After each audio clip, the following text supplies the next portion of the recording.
Greetings, mortals, and welcome back to White Magic 6. So, today we are going to try to finish New Sorpigal. So, we have a couple of things on the agenda for that. First is we need to clear this section of goblins. Shouldn't be terribly difficult. We can just kite back some of those to other positions where we can fight them more comfortably. I don't know if I can actually handle them if I just charge in at them. But we'll find out. And then we have the island over here, which is going to be a damn nuisance. We can deal with that eventually, but we don't need to do it this moment.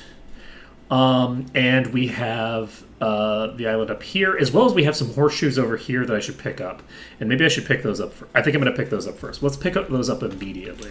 So in addition to that, we also have the developer has added a updated thing for this. There's actually, I think, a further update that they posted, which includes a little bit more information, but the shaman information is now more available. This explains a lot of why it is that Nilira seemed so tanky just now, because earlier Nilira was just getting one shot. Once we started putting points into water, I hadn't made the association immediately, but once we made started putting the points into water, Nilira just stopped dying. And the thing that I was fixated on was just how quickly Arc was going down, and to an extent as well Ashcore. But it makes sense for Ashcore to be going down because Ashcore is self-cannibalizing HP, right? So that made sense to me. I wasn't really that surprised by it. But I was surprised by what was going on with Nilira. I did also find out the... where was that? The HP thing. There's some sort of bug with the UI for the HP bonus from items. So that's something that's just a UI bug. It's not actually a problem with the way that the calculations are going through. It's just the calculation on the UI is bugged under 25 endurance or something like that. So anyway, that's not a thing that I need to worry too much about. And we also can right-click on these, and there's a bunch of information that we can get off of there that I somehow didn't get. Also, this is the thing that's really wild to me. I don't know how I missed the paralyzed chance sitting here on Mace when I looked at it before. I have no idea how I missed this. The paralyzed chance is right here. It's mind-boggling. I don't know how I missed it, because I was pretty sure that I had checked and I had seen like the original data for it. But I clearly didn't, because I looked back at like the character creation screen. I looked back at every screen involved here. None of those screens say anything about stunning. I have no idea what it was. I must have been looking at the thing before I patched it, or something like that, or while I was like bungling the patch in the beginning, or something. Right? I have no idea, but it is very funny. Let's see. So at any rate, that is the basic gist there. I'm probably going to be giving everybody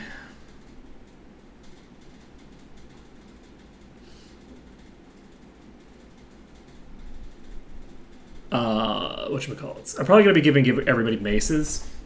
Paralyze is really strong, but I might tinker with other stuff. But as far as I can tell, with these two, I'm not sure that I really have much of an option.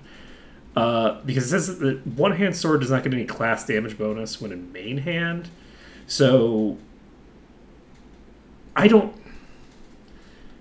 That doesn't apply to... That doesn't apply to this factor. This is like magic damage of some sort, I think. So swords might be viable because of the fact that they do have the speed boost. So a sword might be a viable candidate for what we're going for.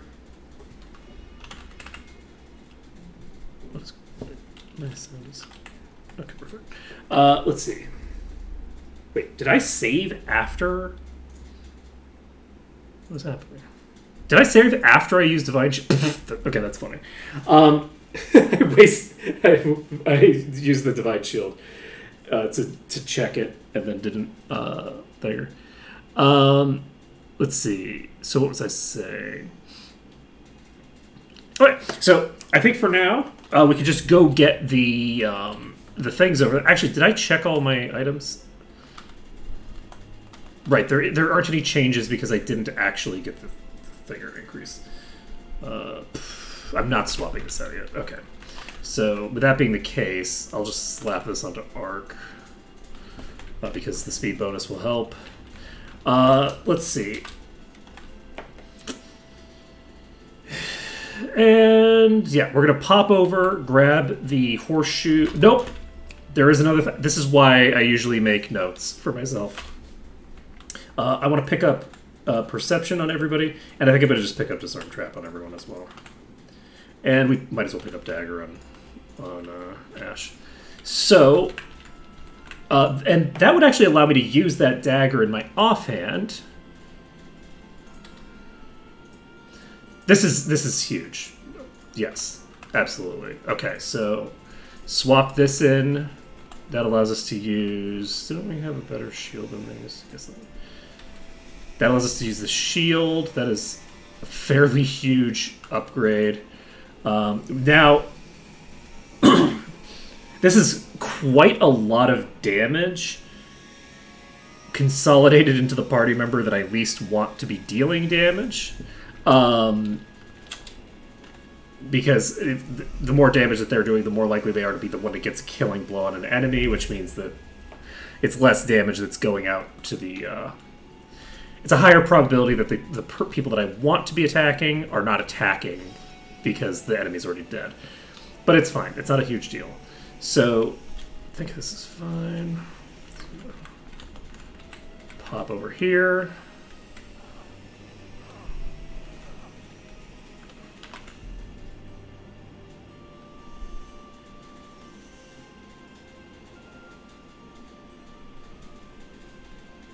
Nalira is immune to drowning because drowning does a percentage of your max HP in damage. And that percentage is too low to break the damage threshold. So that's confirmation of a couple of things. The first of which is that I didn't explain what the shaman's actual things are. Let's go ahead and explain this. So the major points of relevance for our purposes is I think that each point of fire does a percentage of the total monster's HP as damage is fairly interesting. Mastery basically increases the boost that the other effects give you. In addition to adding more damage itself, it also increases the boost that you get from everything else. So Nalira might end up having like a really crazy amount of unresistible damage tacked onto all their attacks later on. But each skill in water reduces damage taken by skill to the 1.25 power, right? Now, that's actually way better than I thought it was, like just looking at it before, but basically what this does is right now we have 9 damage reduction. Any damage that comes in that's less than 9 is completely ignored by Nalira. This is why Nalira is so tanky right now, is because most of the enemies that I've been fighting are doing an average damage of around 10. Some of them are doing a little bit more than that, but about 10 is a pretty standard amount for the enemies that we're encountering here. And where's the front of this thing? Where's the front? There it is. Trying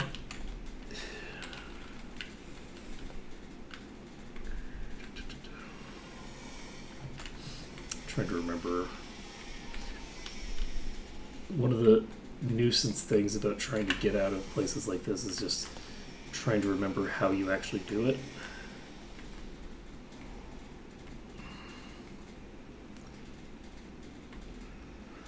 Wait, isn't there supposed to... Yeah, there are. I'm like, wait a second. I came here for the horseshoes. Then I'm just like leaving without them. All right, let's save this. Let's save this in Vulcan, and we will try to get out of here. Try this, I guess. I don't really remember how it is that I've gotten out of here in the past.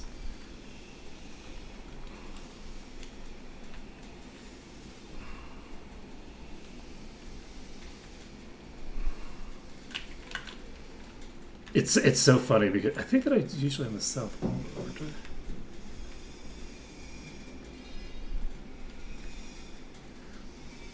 I think you're basically supposed to finagle your way.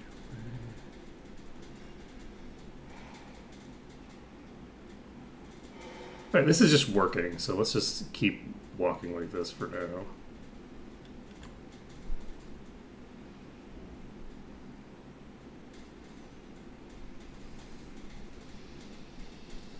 It's not a lot of movement, but we are getting there.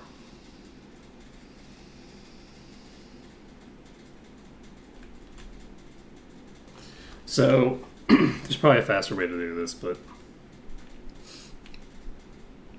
I don't remember.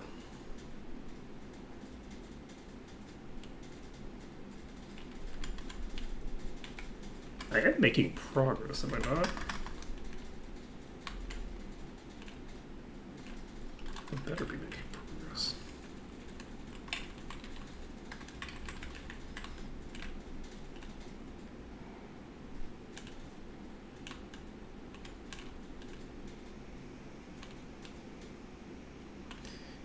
The issue is that I just don't remember. I used to be like quite good at finagling my way up hills like this, and I just don't remember how it's done now.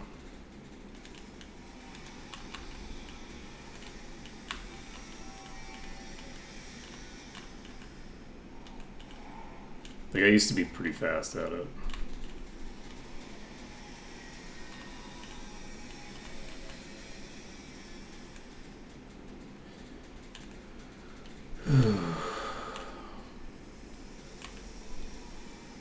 This volcano is a very funny area of the game, in my opinion.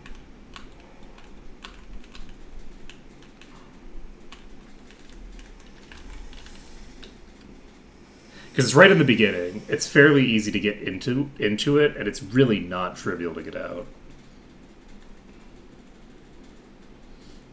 Like, I don't know if it's intended to be like a trap where you fall in and you can't get out, or if you are intended to be able to get out of here. But you can get out. It's just a goddamn nuisance. Well, this is a great way to spend the evening in-game.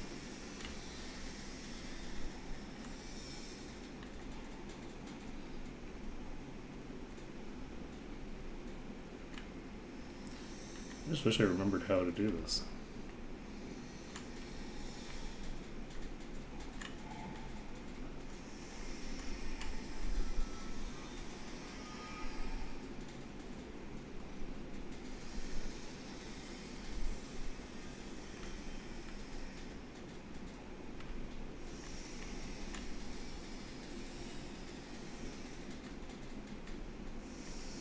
It is fairly clear that we're getting somewhere, because we just passed that entire house structure.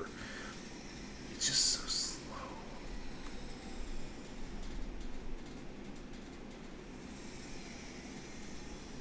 I think we're basically at the top. You can see the top from here. There we go. Whew.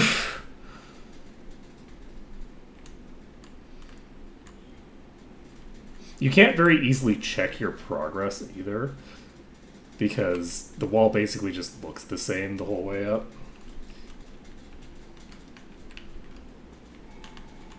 And if you stop to look where you're going,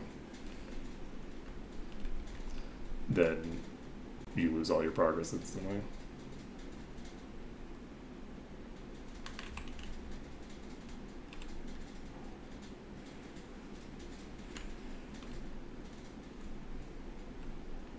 There we go. There's a lot of progress right there. again. Come on, baby. There we go. Okay, we got there. Okay, we are no longer in the volcano. Good time, Poutine. You arrived just in time for me to be not in the hole in the ground. Let's see here. Bloop. Okay. Do I still have any copies of this? I do not. Well.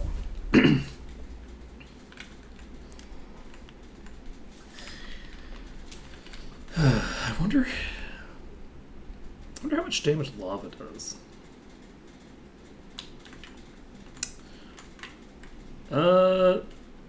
There is. I don't remember if it's double clicking. It might be double clicking. But I think they might have also changed it. It might be control clicking. I don't know what it is in EE. I think that it used to be double clicking and they might have changed it. There's definitely a way to do it though. There's some way to make it happen.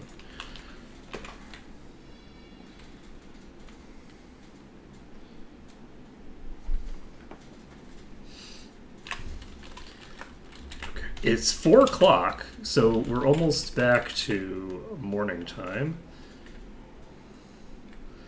Let's cast our buffs up. And these will have all sorts of good effects for us. I need to get protection from fire. It's not going to be hugely impactful because I just don't have... Wow. So we're going to see basically whether we can just brute force this or not.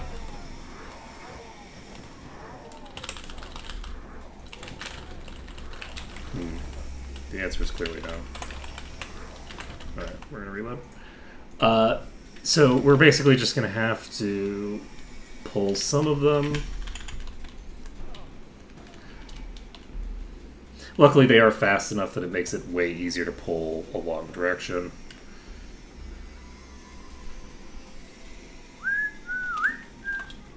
One of the things that's interesting about the, like this set of mods is just how much more convenient it is to do long pulls. The fact that everything moves so fast is really, really good for doing long pulls of enemies, which is also the safest way to fight certain enemies.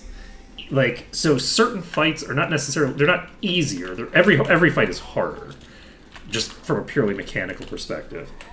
But some fights feel a bit easier because you don't feel like you're completely wasting time dragging the enemies long distances. So because of that, you're more likely to actually drag them to the point where it would be safe to fight them, which in turn makes the fight easier than it would be if you were dicking around doing it incorrectly. So this has 8 to 27 physical damage on its normal attacks. So on a minimum damage roll, even if this hits Nalira, it actually does 0 damage. And if it does a max damage hit, the water magic is still reducing the damage by 1/3, which is an incredibly large amount of damage resistance. This is interesting because water magic is usually not that useful as a skill for me early on in the game, but I have to get it up to mastery at a specific timing so that I can town portal around later, right? So it's very cool to have the water actually feel very impactful mechanically, where it's like, oh yeah, this is not a bad choice in a skill to be getting really high really quickly. Like, as you can see, like, Nalira being fully immune to the damage from the funnily enough, the water, is a pretty big deal. That's a pretty solid effect. And though I guess maybe it's a pretty fluid effect, if you know what I'm saying. But yeah, so it is a pretty impactful thing, and I'm pretty looking forward to tinkering with it more. Okay, found 3 food. Didn't find a ring or anything, unfortunately.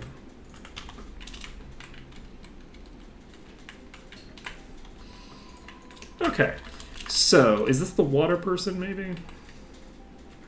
Is this the ancient weapon master? This is the ancient. So the person south of me is probably the water person. Okay, so let's go down there. We're gonna tag that. Is there a quarterstaff person here? It's so fun. You'd think that I do this every time. Every time I play through this game again, I forget where the one person that I absolutely need the most in this entire town is. It's ridiculous. It's silly. Every time.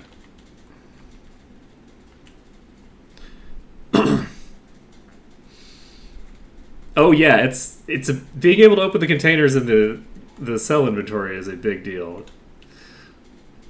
That is definitely a thing.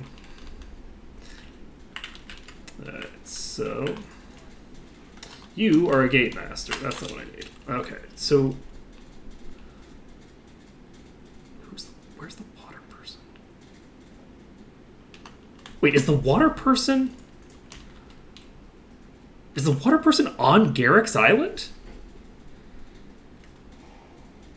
I think the water person might be on Garrick's Island, actually. Okay, we're gonna pop over to the island where Garrick's Forge is. I guess it could also be the person over here. Which do we want to go to first? Actually, yeah, let's go to Garrick's Forge first. That'll be fun, like just as a way of like figuring out, is it possible to do Garrick's Forge right now? The big concerns that I have are like twofold. The first of all, I'm very rusty. So because I'm very rusty, it makes it a lot harder to deal with the fact that I can't reload freely. Basically, I can't just be like, okay, I'm mostly set up here, and then I need to figure out the specific position I can get into that works. That's a lot more difficult to do if you have to leave the dungeon to reset, right? So let's save this as Garrick. And apparently I have caps lock on. And we'll check the 2 houses here, because there's also a house on the other island as well. Actually, I think there's some chests here, too. That is a dark hammer, which is a pretty big find. That'll be very useful when we actually have the ability to use it when we get to the next area. We'll automatically have a proper piece of gear. We got another piece of chain, which we thing for Tanoon. That's a healer, so it's definitely not this island. So I guess it's got to be that other island. All right. I'm not going to bother healing yet. I'm going to, I think, dive into Garrick's Forge. One thing that is interesting is that I believe in this mod, the time that you enter the dungeon defines the gear that's in it, like what level you are when you enter the dungeon, which means that the Garrick's Forge gear is going to be full garbage. Let's see. This is the open. Yes. Yes. Okay. So we just have to do that a little bit better, and we should be able to have a good opening. I want to check the stats on these. Okay. You have 814 max HP and 8d37, so 120 to 274 fire damage. Interesting. Without the ability to save, that feels unreasonable to me. I'm going to try to see if I can get through this first room at least, but no, I don't think I can even get through. I can't get through this first room because I won't be able to. I won't be able to take the one hit. So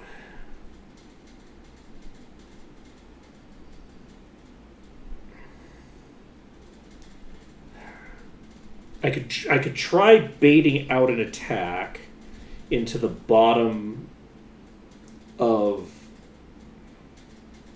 the structure that I'm on. Let's see. Okay, they all just attacked. Was I just hit by a fireball? Okay, I think I can get through there if I don't just stop like a noob. So, was I hit by a fireball or was that falling damage?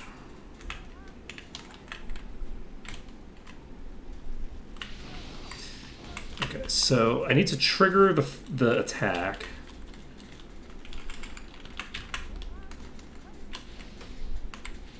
Nope, that was desynced. Okay. So, why was that desynced so much?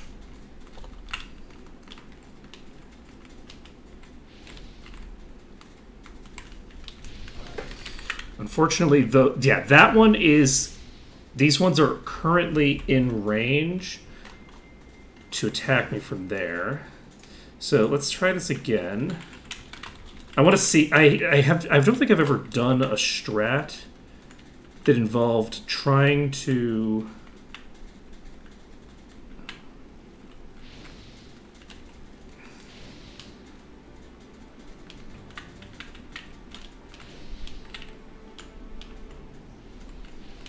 Okay, let's get them in the corners.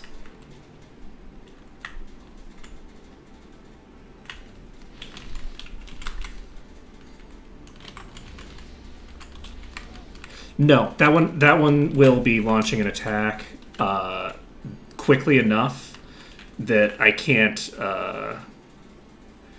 No, that's not true. Let's okay. So I think we have an opening here actually.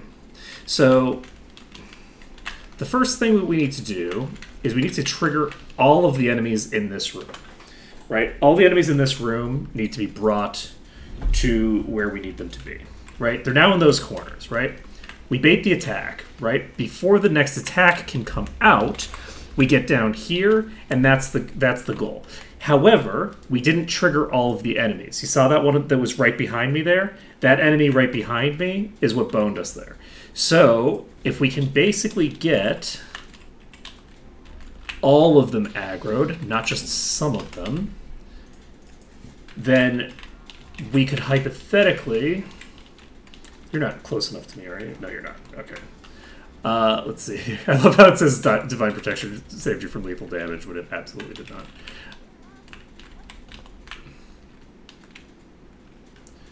Okay, so... We've got at least 3 on us now. I want to wait for them to...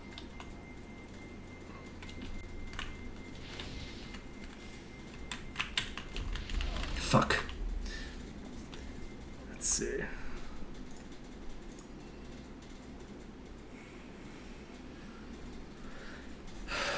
When the itemization is inconsistent with whether they're giving you a bonus of... Basically, it says +1 when it means -1 fairly frequently.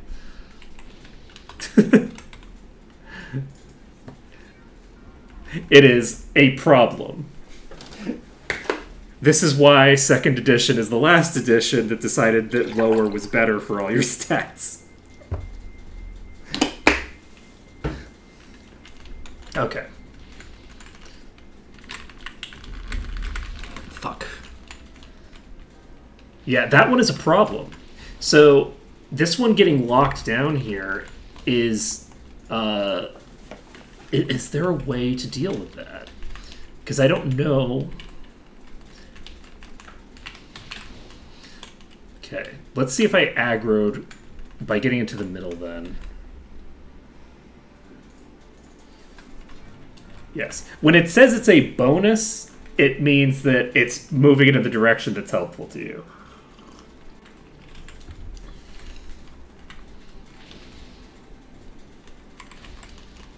Fuck. Did I miss? Oh, I missed. I got too far down.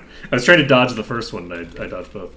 See, this is a situation where it would be a lot easier if I could actually, like, save my progress, so to speak. Let's see here. So, that one's moving. These two... Those two are underneath. Are you in range? Can I grab you?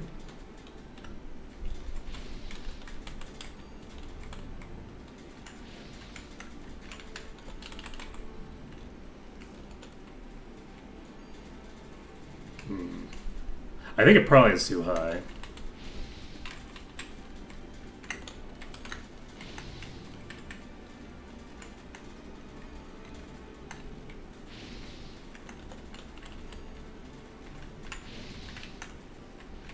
I'm clearly close enough to it that it's... Wait, it's not below me, is it? No, it's definitely above me. So how far up are you? Oh, you're very high up. There's no way that I'd be able to hit you from there. Okay. I think what I'm going to try to do is... I'm going to try to do... It's tempting to heal myself up, by the way, but I don't think that it's terribly... It doesn't make it much sense to bother. Because I'm pretty sure I'm going to be taken from 100% to instantly dead no matter what. I could potentially RNG into less than that, but I don't think it's terribly likely. So it looks to me like they might have all come up this time. That one is up. There's two over here. Are they both up? They're both up. All right, so we're just going to wait.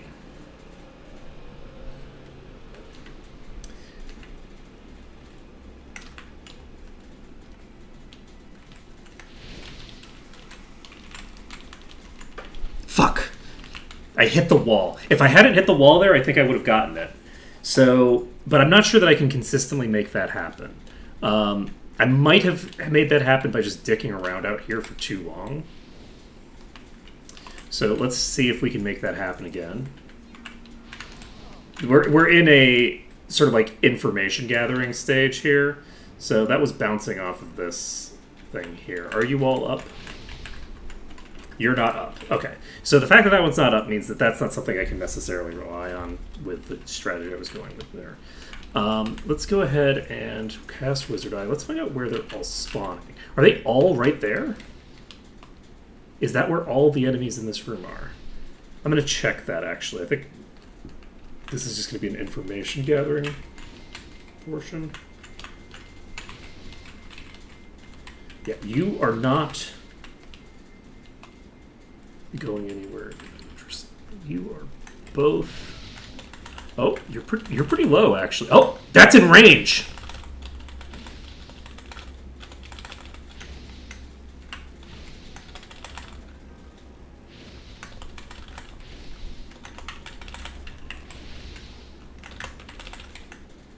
I think I might have knocked them out of range now, though. I'm going to have to reset them, probably. Yeah, I think that they're too... I mean... Oh, shit. It moved. That's actually closer now. Let's see here. So we got an okay amount of damage into this. Let's see. 54 to 159. Let's see. There's about a third of the range there that I could hypothetically survive on if I...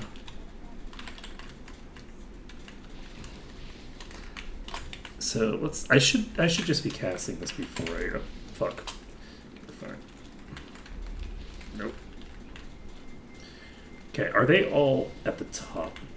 Are you at the top? Yes. So that one is also at the top. This other one is a problem because I can't deal with this one and that one at the same time. Oh well, maybe I can actually.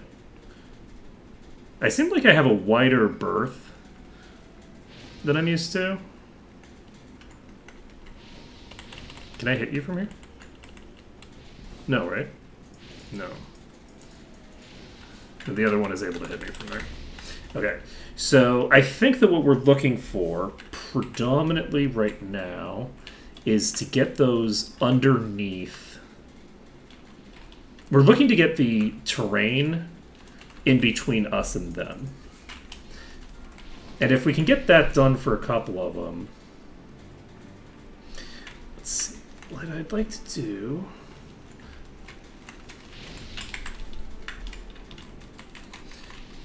Fuck. Are they moving out? What hit me?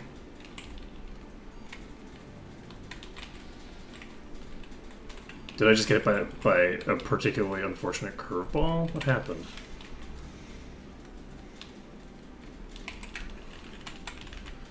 The one below me is not currently launching attacks. Oh shit, well, I just killed myself. No, maybe not. Fire Beast actually can't attack me from there. I did play Arcanum. I played it on stream, I think, at some point. Right, do I need... What do I want to do here? Because I can't take that single hit. The other thing is that I don't get a save when I do the thing. So...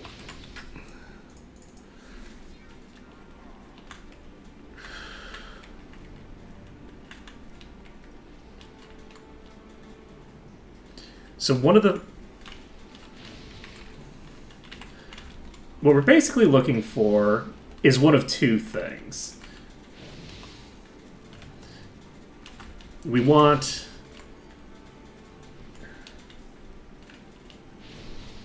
We want these to move toward me, which requires that I go out. Apparently not going out far enough. Question mark.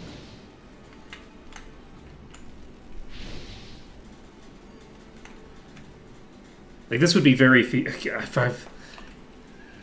Let's see. Yeah, it's an interesting game. I played it as a kid and never finished it. That was rough. And then I finished it on stream a while back. It was nice. I don't think I've played Arx Fatalis. At some point, I should just play every game that has anything vaguely sounding like Ark in the name.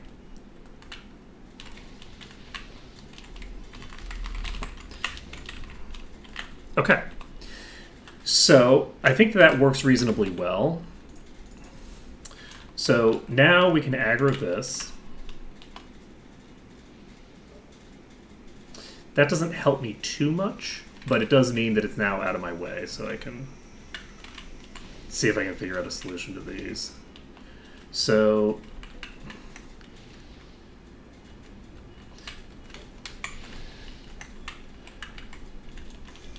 Fuck. So, if I had actually managed to do this correctly, I think that would have gotten this one done. Question mark. Maybe not. Where are you? I don't have an angle on you right now. God, these are very finicky and finagly. So...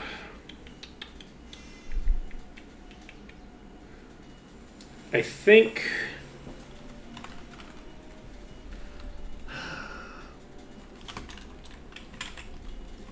I'm making a degree of progress, but I don't know that I'm making enough progress to justify continuing to faff around with this. That was silly of me. I waited way too long. So, basically what I'm looking for is to be able to trigger the attack, jump down, and then get the very finagly positioning necessary to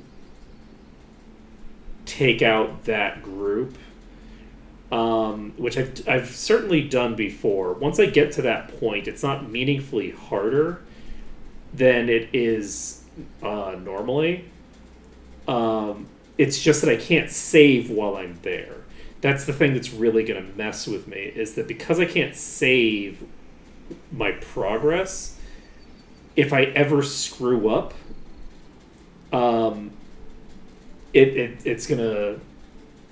That basically resets. I have to go back all the way from the beginning. And it's kind of a hassle. I'm going to see if I can figure out a new solution to this room, because I don't like the solution that I have right now. The one that I have right now is finagly and annoying. So if I could figure out a solution that involves getting these guys all underneath one of these pillars, like you can see that those guys are under there, so they can't hit me right now. They're all under there now. So if I was in this position... Oh, fuck. And I didn't drop myself off. But if I got myself into that position without killing anybody...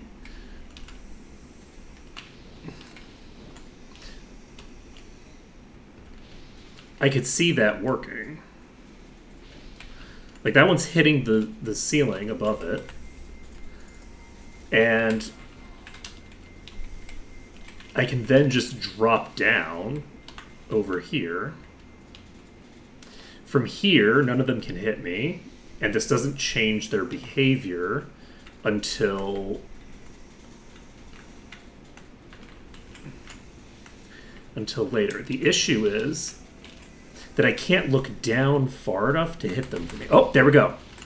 I just got vision on them.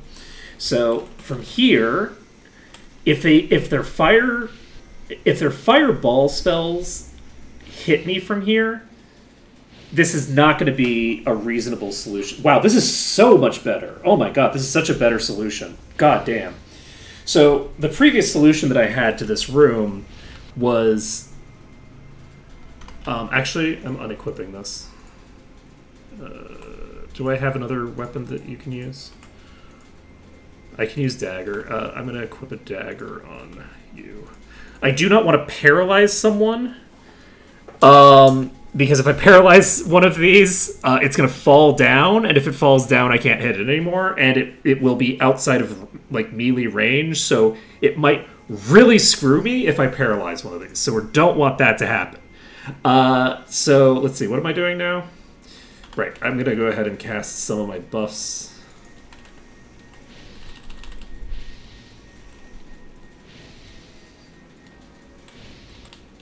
This should be a very, very consistent solution to this fight. This room was honestly a pain in the ass. This room is a pain in the ass to deal with. Oh, and thank you, Ash, for the resub. And, ooh, do we have all of them here? They're all here. They're directly below me. So if I move like this... There's the next one. Holy shit. So this room was a pain in the ass before. And now, I think we now have a solution to this room that... Honestly, I don't think it even requires any reloads. I think if I just run straight to that corner, the enemies should be on a sheer enough angle that they're automatically going to get under this thing. So the big question is, this thing is moving around like crazy directly underneath me here. And I don't like that. I want it to be stationary.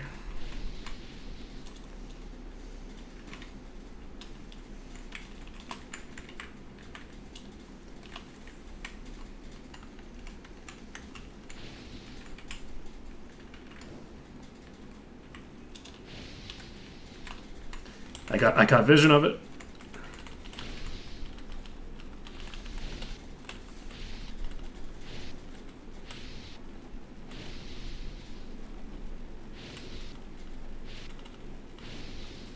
Do fire spirits have fireball or just... Okay, it looks like fire spirits don't have fireball and fire elementals do. I'm not sure if this would work if any of these were actually elementals.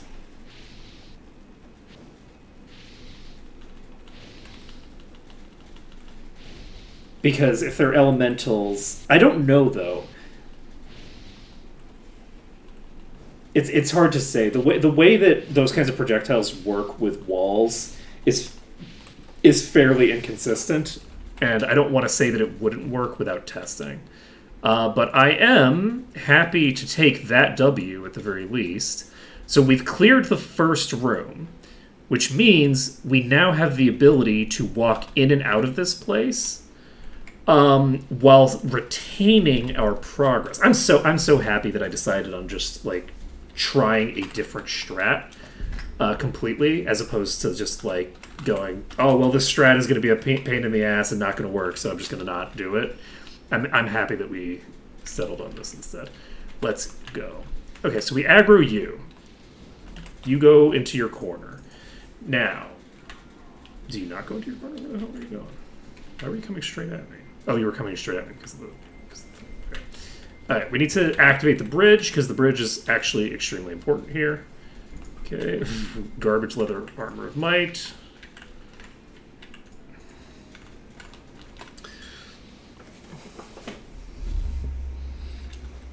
Well, Baldur's Gate 1 is basically a real-time strategy game.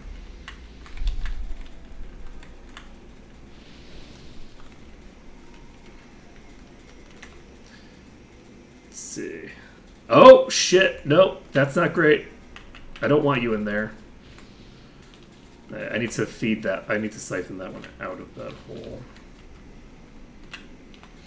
Okay, we need to wait here. This will allow us to get that out.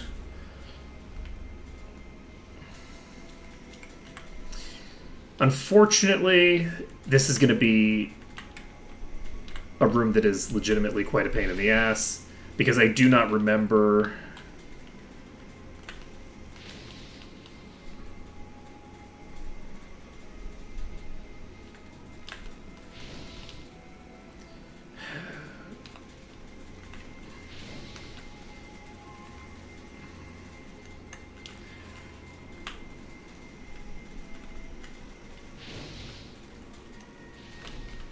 I had a vehicle by which I could do this, even on skills emphasis, and I don't remember what it was.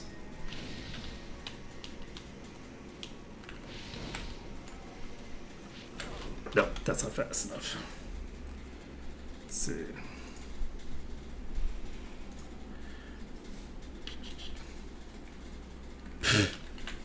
I don't even remember that scene, Poutine. It's pretty funny.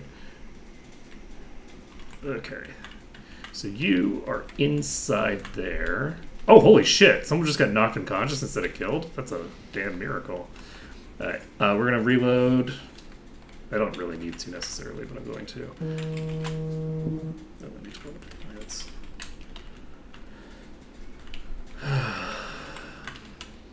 Alright, let's aggro you. So... The management of this room is basically a matter of getting...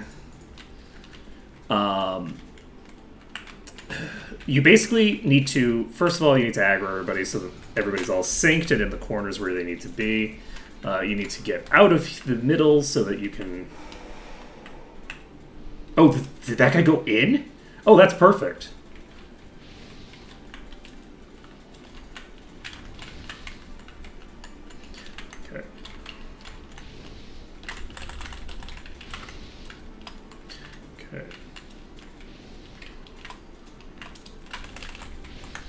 Okay, I think we're set here.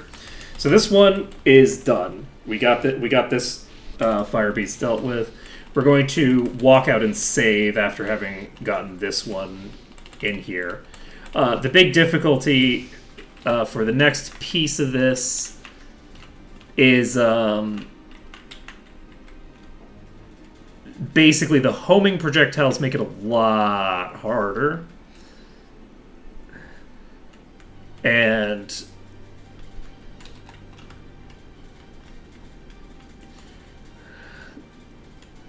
so I'm going to struggle a bit with that. I'm tempted to actually fight the things out here. Okay, so how are we doing? If we finish Garrick's Forge, we're probably going to...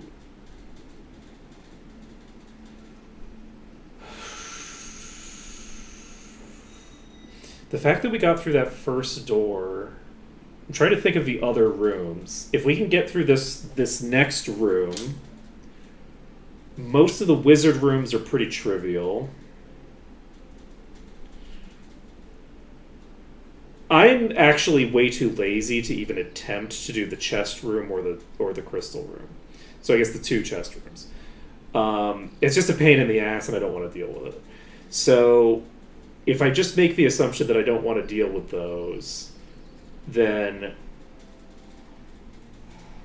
I have the wizard room in the back, the like octagon or whatever it is, which that room is always a pain in the ass, but it's not that bad. And then we have the room that I think that right now, the room that we're dealing with right now is going to be the hardest part of the dungeon. Can I get you to... Can I feed that straight into here, actually?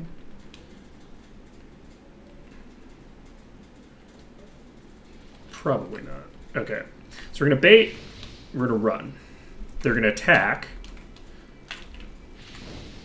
And they're going to attack again. Yeah. So basically, here's what we want them, right? We want this thing right here where it's standing right now. Do we have reach? We have reach. So if I had done that a little bit better, then this would have worked fine. And as far as I can tell, it doesn't even seem to have Fireball. So yeah, if the Fire Elemental doesn't have Fireball, then we're chill.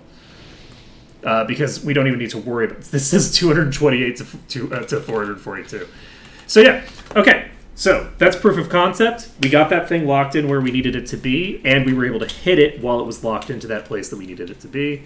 So we just have to actually get a good attempt in where we do all the things, and like as an example, don't walk straight into the Fireball. You know how it be. Are you gonna just walk in? You're just gonna walk in, so I can just kill you. Okay, so that's the second one that I can just kill.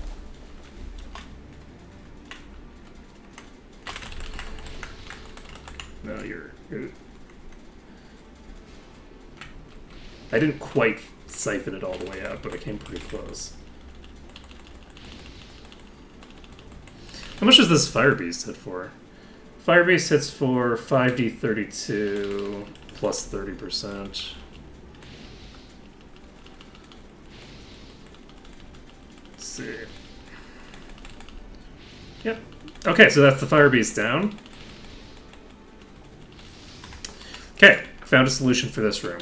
So, that is good to know. So basically for that first one, you can just kind of ignore it. You just trigger it, and then you basically just leave the room, zone out, and then come back in and make it just walk toward you into that corner. That's very easy to accomplish. I might be able to get all the ones that are rotating clockwise to do that, actually. I'm not sure if I can. I might only be able to get them to do that on the first entry, as opposed to being able to do it, you know, when they've already been spawned. But I don't think that that's going to work. So that's fine.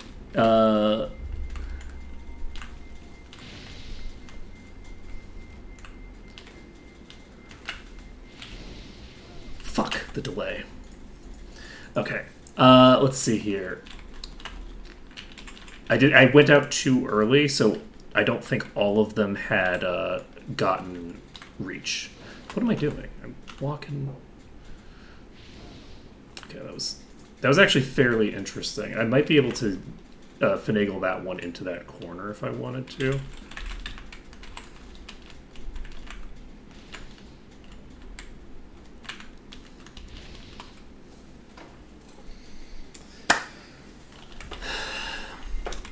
I have another one in here. I don't know how comfy it is to play with this, but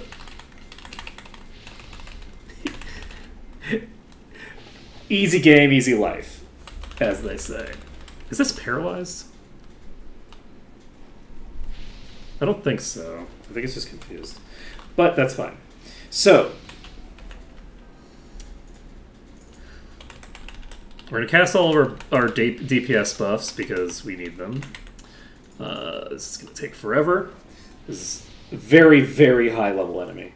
So once we've cleared out this one, I don't think we can do this with all of them. I think only certain ones of the pack can be dragged into this room. But every enemy that we can drag into this room is one less that we have to worry about being desynced from the others in terms of their attack pattern. So once we've got this one killed, we can just move on to the others. We'll just go back out, we'll save the game, and then we can check to see if there's like if I can get them all to walk into this room is trivial, no problem. They can't do shit in this room. It's trivially easy to use one of the two corners to just wail into them. And that also gets rid of the one that there's absolutely no way is going to fail to kill me in one shot. Let's see here.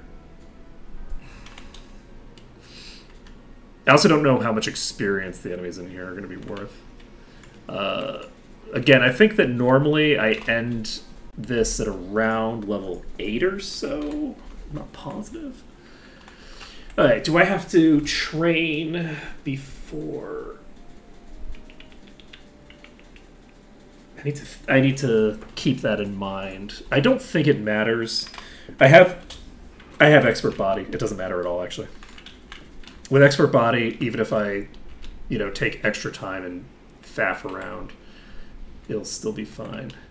Alright, so for this room, everybody's buried in their respective corners now.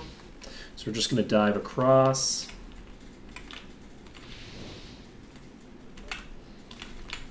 And I stand right here, and you're dead.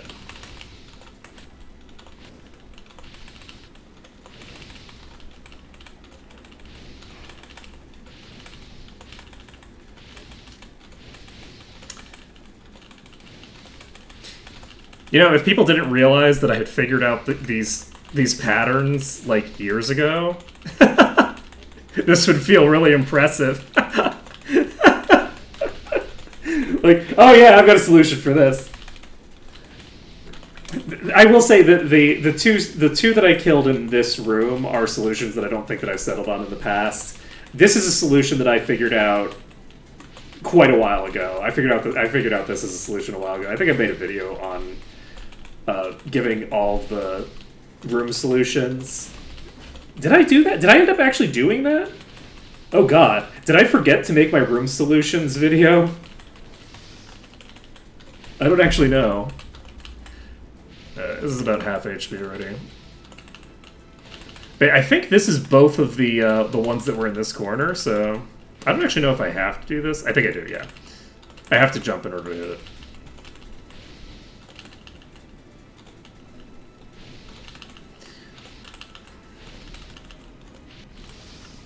But what you're basically using as like the principal operation to make this work is not a huge amount of experience, but certainly pretty good. What you're using to principally get this done is you're taking advantage of the fact that the range AI is very predictable, and then when an enemy is considering itself in melee range with you, no matter what its default AI behavior is, it doesn't move.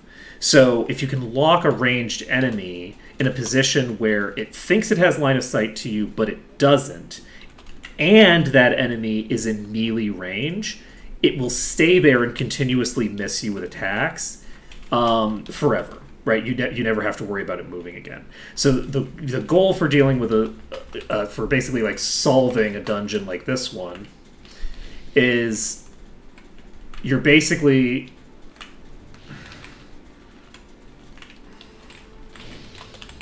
you're just trying to figure out a way to manipulate them into a position where they will put themselves in exactly the location you need them to be, and then just beating them to death while they're there. That's the basic gist. Some areas are easier than others. This is actually a fairly complicated room to deal with, but I'm fairly practiced at this room at this point. It took me a while to get the details down on this room, but once you get the details of the logic of it down, it's actually fairly simple to do. As you can see that by the fact that I'm very out of practice and it didn't take that long to get this room locked. I'm not going to take the risk of going after the other one. There shouldn't be a ton of room for error there. Rather, there shouldn't be a lot of room for me to fuck it up there. But I'm just going to play it safe regardless. And once we've dealt with this room, we just have the next room, which I think is a freebie. I think the next room is a total freebie. You just walk over, aggro the enemies, and then they put themselves in a position that you can kill them in automatically. So that's a non-issue.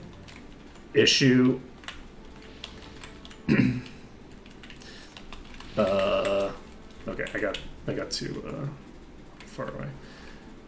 Oh wait, I don't need to leave. I didn't die. Let's see. Okay. Okay, for this one, I think I need to be really close to the corner because it's a tiny enemy. I probably should have waited a little bit longer in the room just to get it a little closer to the middle. Because if I push it too far away from me... Because they don't move on their own, but your attacks do push. Every time you attack an enemy, it can push it a little bit. And the worst part is that it can push it up. And if you push an enemy up, they often will not come back down. It is fairly common that an enemy will just be like, nope, I'm just up here now, and you can just suck it. And so if you end up in a situation like that, it can be really rough, but it's all good.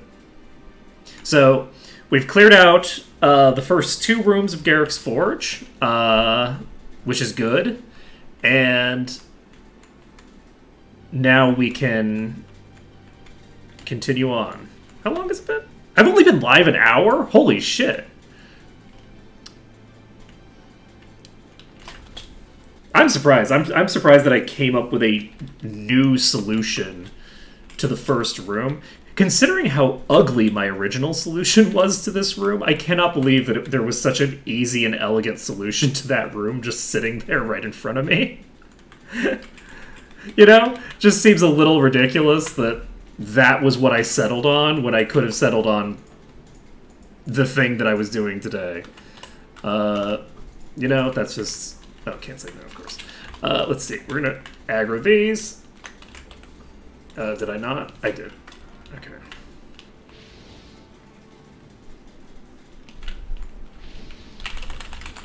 Oops, that was silly of me. Alright. So, but yeah, once you've got them in position, you can just beat on them. But I was being sloppy and... Wait, what?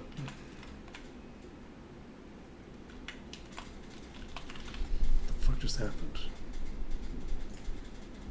I think it causes problems. That's good to know. If I accidentally save, I think that it's causing problems. That's something I should probably report to the developer. That seemed to cause some issues. I don't think that was like a proper save. I think that was botched. But it's good to know.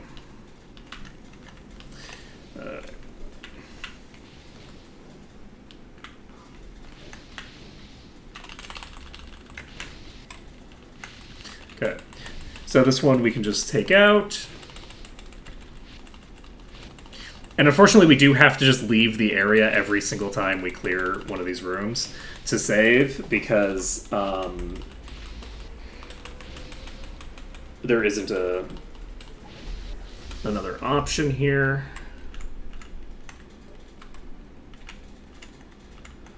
Have to be careful not to get too far away from it. Luckily, fire projectiles are very small, So since fire projectiles are so small, like, there's not a lot of risk of getting hit from the door.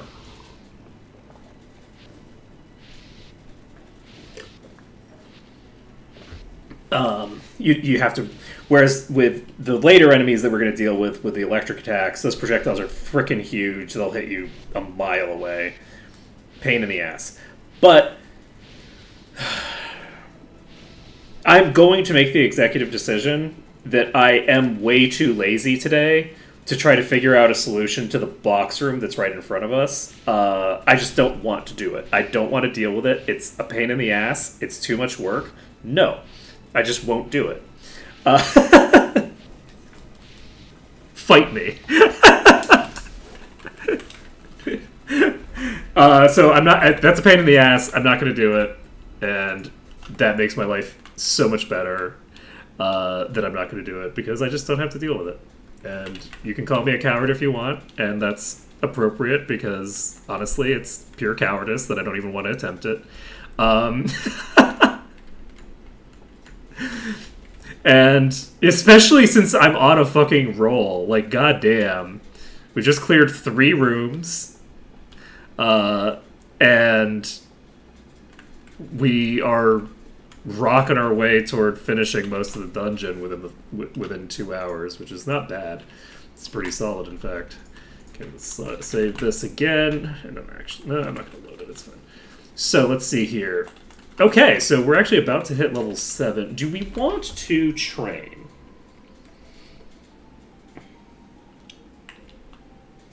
I don't think I need to be honest. I'm just going to pop back in here.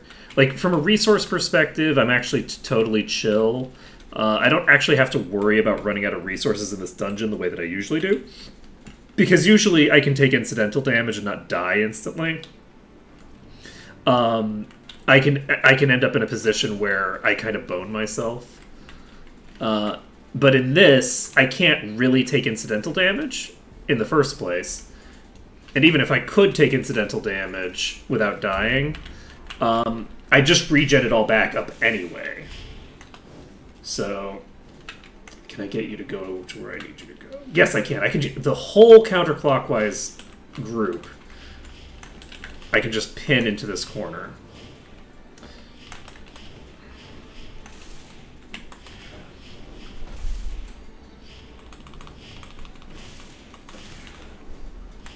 Alright, so let's take a look at our stats. So much fucking damage. Alright, let's cast a Lucky Day. You can go ahead and cast a Bless. You can cast Precision, and then we just hold A for the next 10 minutes because these things have so much HP. So, from here, things are pretty trivial. Not necessarily. I think the other side of this room is a pain in the ass, actually. I don't remember that for sure, but I think that might be the case. That the other side of this room is going to be a pain in the ass. We still need to get the other one from there out. And I'm actually not going to do that right now. I'm going to go out and save after having killed these. It's possible when I rotate them out through here that they rotate through this door instead of rotating into the perfect spot that I put them in here.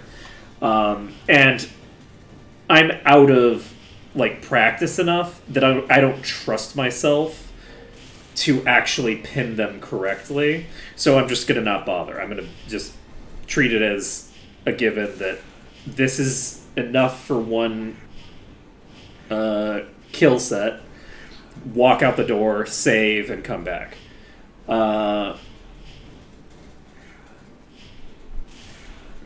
From here,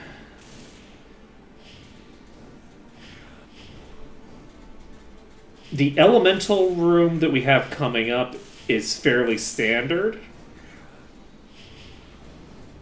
I think it's a gimme. I think it's a gimme room. I'm not positive on that, but I think that room is just a totally free room. Don't have to worry about it. And this room is... half of this room is pretty close to a freebie. It's possible to screw this up. If you get too close to this door, then you just die. If you are in the wrong position when they're rotating, you run into a different fail state, but it's also a fail state. And I'm not going to loot those yet. I'm just gonna run out the door and save. So let's see here. How much experience do we have? We need 6,000 more experience to level 9. That's a lot of EXP. So I'm guessing that we're probably not going to get past level 9. Oh wait, we do still have the thing to turn in. We have a quest to turn in, so we might actually. I don't think we're getting past level 9 though. There's no way. We've already cleared at least like a fifth of the experience of this dungeon. So I'd need to get 6,000 and then another set of... There's no way. So, but things are going pretty solid. This is going fine. I'm glad I didn't chicken out. I'm glad I didn't chicken out. For a bit there, I was like, oh, if I can't even get into this thing, then I can't do any of the things that I'm used to doing. Boo-hoo, woe is me. And then it's like, you know, you don't have to do the thing that you're used to doing. You could just come up with a new solution, like a adult. You know, you have a problem, fix it. So these are a pair of sorcerers, so this is going to be fairly trivial.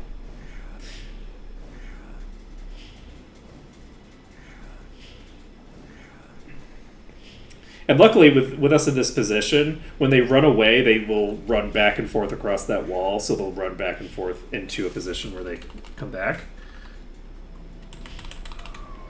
Except apparently they don't always do that. Okay, I think there might be some more enemies here. That's dangerous.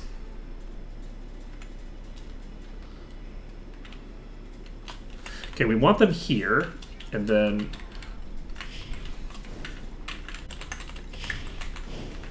Oh, that's dangerous. Okay, one of them went into a very bad position.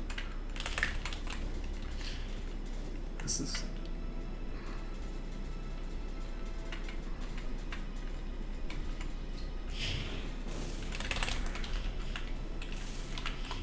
Oh, fuck! Okay, that was unexpected. I thought that was the runner. Let's see here. I'm gonna get myself killed here. That's not the right spell.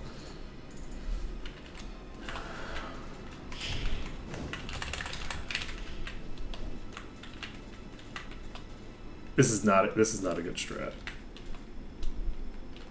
This is not the strat, y'all. It's the strat I'm going with for now because I'm dumb, but this is not... Do as I say, not as I do, and I'm definitely telling you, don't try to do what I'm doing right now. You want to do something that involves setting them up like this. Set them up in a domino for an animation here, and then, like, lock them in here or something.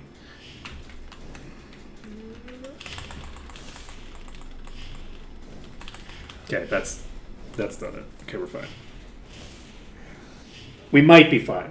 We might knock one of them into a bad position, or because of the fact that we're not actually covered here, when the first one runs, it might move 2 feet and then just kill us because it stops running because we missed an attack on it or attacked it or whatever. So the second that one of these starts running, we need to immediately dive back into cover.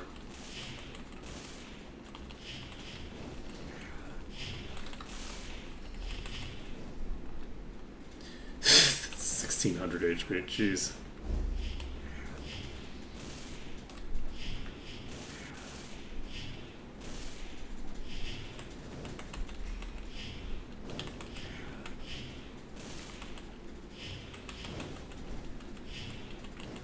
Wait, is there a way more elegant solution than this? I think there is. I think there's a way more elegant solution that I'll demonstrate when I get the opportunity to. So you can see how that one ran away, right? That is very bad for me. it's actually still running, which makes my life way harder than it needs to be. I'm going to see if the elegant solution works, because I think it would be very funny if I did this and there was an elegant solution. The elegant solution doesn't work. I need to be able to get into this room. Okay. Oh, no, that's there. Okay, let's get them over here. Okay. Beat the attack. No, I chickened out. It does. It is important not to panic, because panicking will bone you.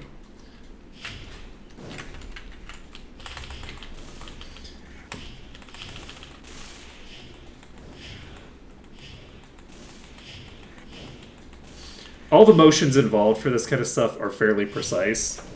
So if you panic and decide that you need to make a motion that you don't need to make, then you will fully bone yourself. I should have gone undercover when that happened.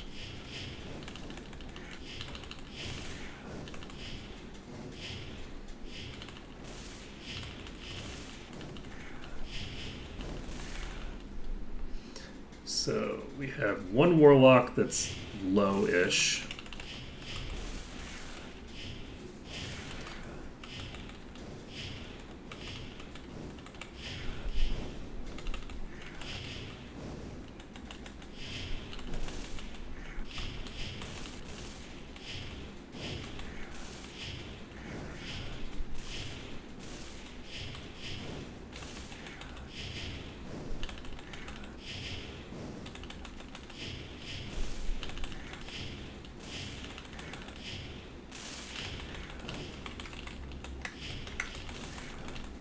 Okay, so we now have so many of these fucking things running.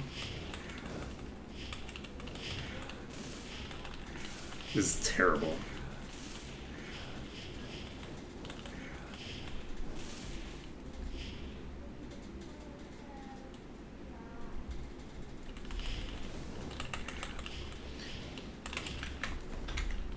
I almost just died there.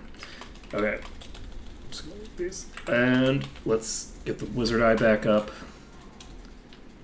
Let's see here. Do I want to try to kill the runners by maneuvering them to where I need them to be? Can I maneuver you out of the room, maybe? Maybe? Yes! Okay. Nope. No, I got to the wrong spot. Alright. I might be able to get these to just run out of the room. If I can get them out of the room and then get them into that corner and kill them, that'll be great for me. Because they need to stop running into the line of fire, but it's fine. I'll worry about that later. This is a bad idea.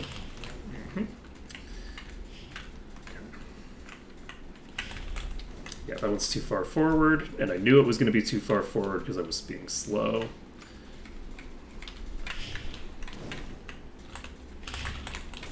That was more dangerous than it had to be. We're just fully faffing around here. We need to lock them in position, and fuck. That one was out of position. Man, this room is going to be a real pain in the ass. Okay, I don't think that I want to do it that way because of the fact that the runners become basically unkillable when I do it that way. I am going to try to find a solution that gets those things into a better position. If I can get them into the next room, that would be optimal, honestly. Let's see, let's get these ones to just come out and hope that we can just kill them. If I can kill the ones that are rotating this direction, like, and actually have them both dead, then my life gets a lot easier. So hopefully I actually do this correctly this time. If not, I can always just reset the last one. Hopefully they don't both go running off, because that would suck. Yeah, so we should be able to kill this one. Luckily the other one is coming back to us. It's dead. So now we just have the one.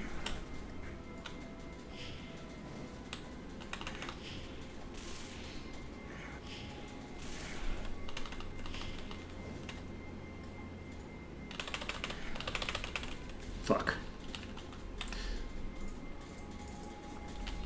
Oh. No, no, no, no, no, no! GG. Alright. Okay. And yes, we're starting up an entirely different room. God damn it, I forgot that those were going to be so low.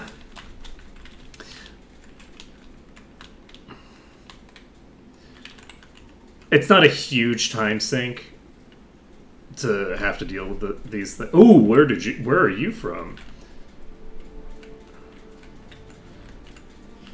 That's pretty funny.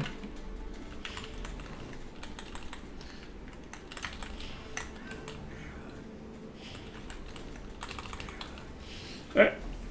So we're gonna kill this one. We're gonna kill the other one. It's all gonna be great. It's all good times.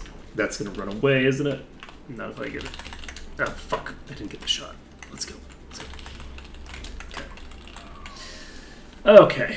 So, pull this one in.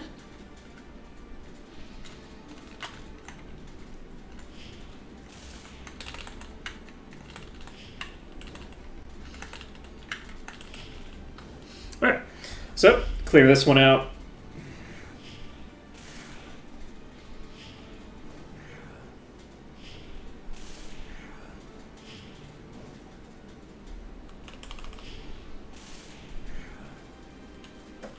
Okay, is it going to come back? Nope, it's rotating into the room. GG. That's so funny that we keep consistently getting one of them running out of what the fuck? Okay. I had forgotten about that. I think there's actually a way to exploit this, now that I think about it. There might be a way to exploit this phenomenon. The rooms overlap with each other, so there's from their perspective there's a wall there. From my perspective, there's no wall there. That's the basic gist of what's happening there.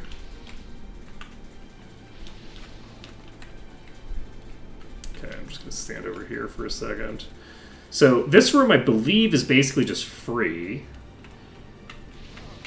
Or it would be if I didn't walk straight into the death. Dark containment. I wish. I wish. So, hopefully this time I get those things into the corner and they stay there and I don't, none of them run away.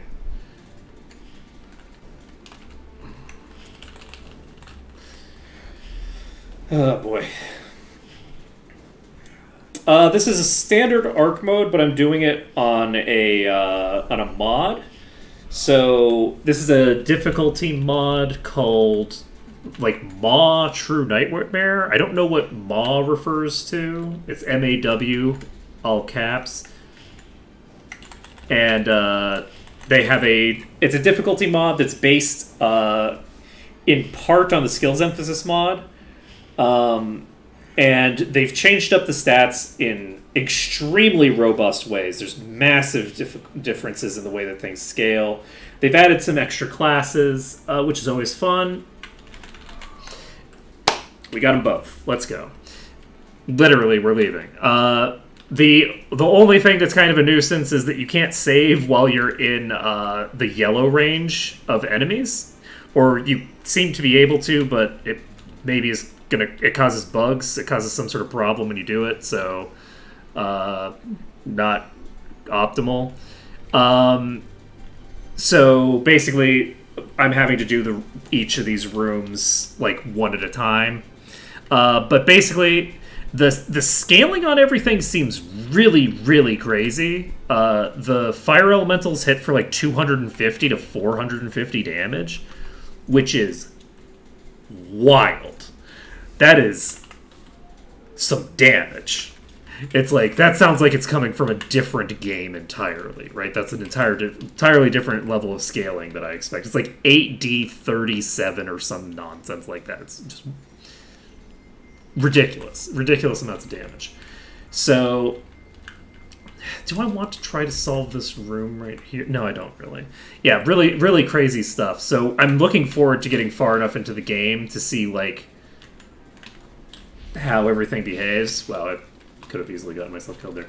Alright, let's wait for the enemies to get in position before we move.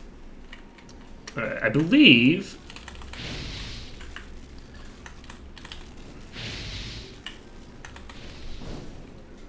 I can just hit them from here and it's fully safe.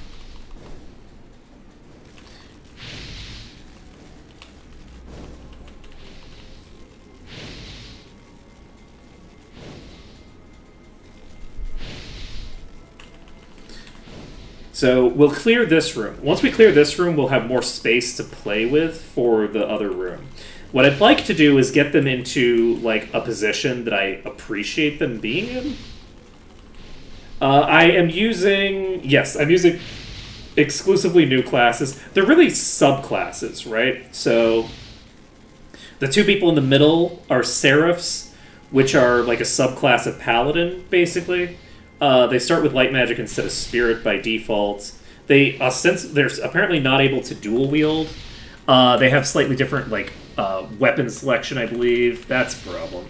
It's not a problem. We're fine. And they basically have the ability to heal when they attack. So they deal additional like elemental damage, or I think it might be like energy damage or something every time they hit. Based off of their magic skills. So each of the magic skills bumps up their... What just hit?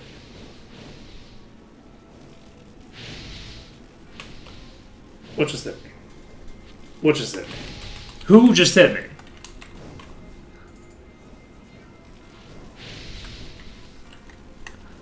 I think all of the spells are fully reworked. Well, maybe not all the spells. I don't know that... You start with Create Food, which is not super useful as a spell to start out with. So, I mean, it's not like it matters that you start with light, because you basically don't have light magic skill until you can pick up the actual spells for it. I don't know what killed me there. That's very funny. Did I just not notice that one of them had started running and got reach on me? Is that what just happened?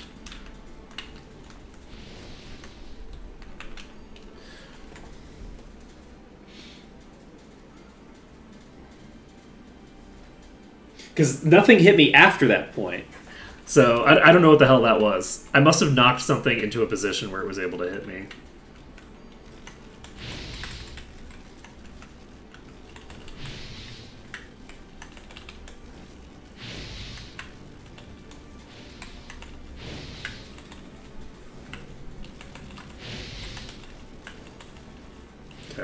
I think this is a safe position.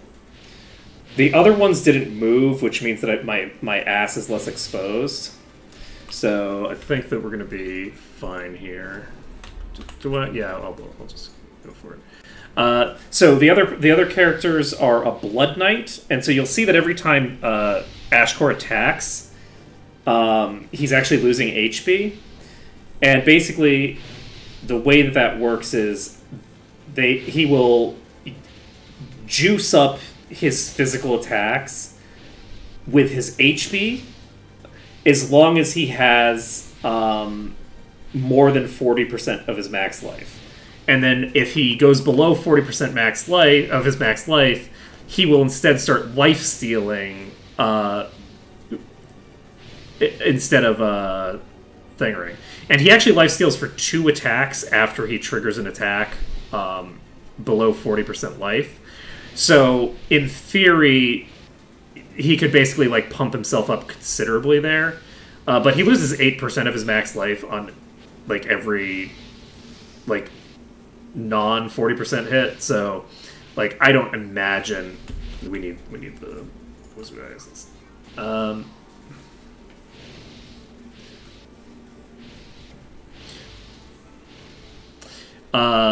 So, yeah.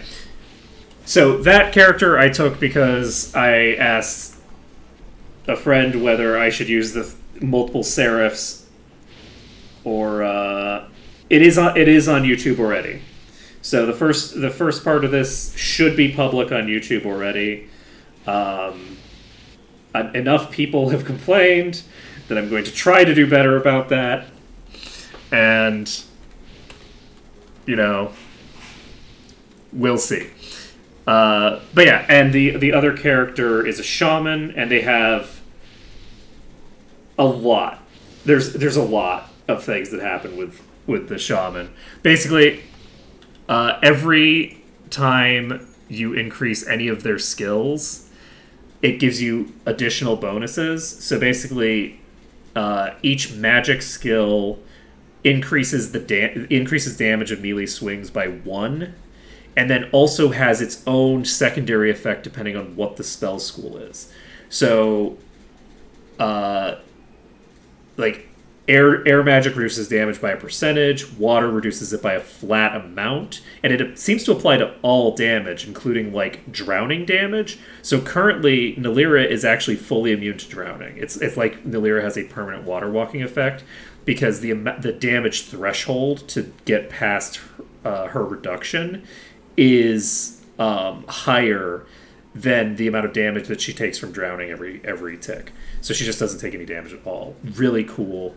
And then basically there's a bunch of other effects that you have. Fire does damage equal to like a percentage of the enemy's max HP or current HP.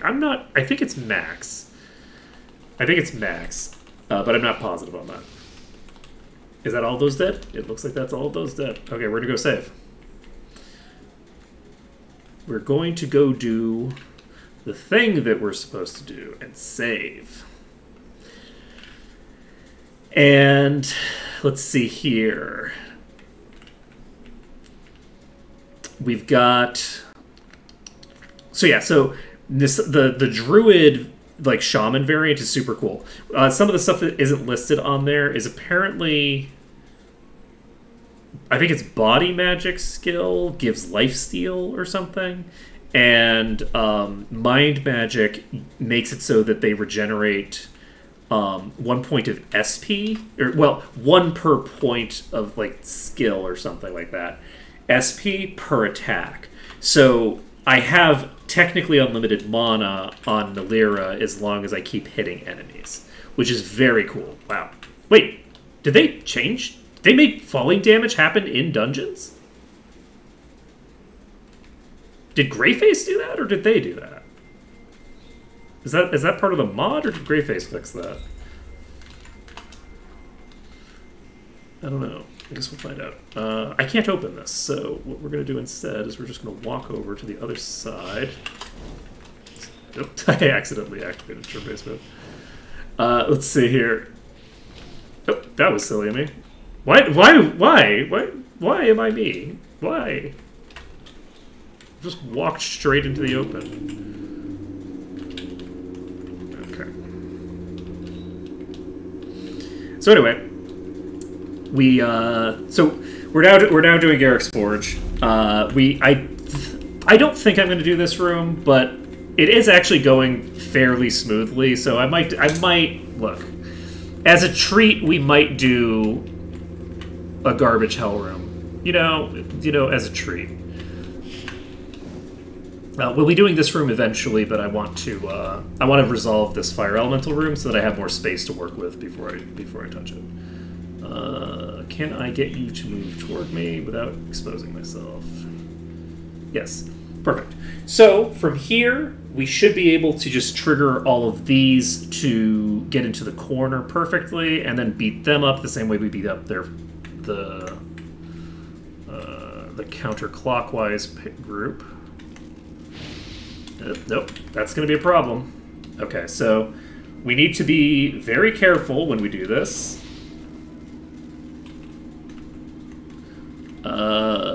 Because as soon as we get within range, they're going to start attacking. Okay, that's fine. We're currently close enough that they are not going to trigger their thing, which means if they're in range, and I think they are probably all in range, then we can just burn through this group. Once we burn through this group, we have the other half of that room we were just in to deal with, and I'd like to figure out a more elegant solution to that one than I usually use. the one that I usually use isn't that bad. Like it's fine-ish. It's just that because in this mod I can't save, it causes a huge problem. Learning is probably going to be fairly worth it. I would assume. Like, I think that learning is generally pretty solid. Like, by the time you get to the end game, at the very least, I think it's generally pretty solid. It's hard to say though, because it depends. The mod on the difficulty setting that I'm on, there's a EXP multiplier. I think you get like 30% extra experience or something like that. I'm not sure.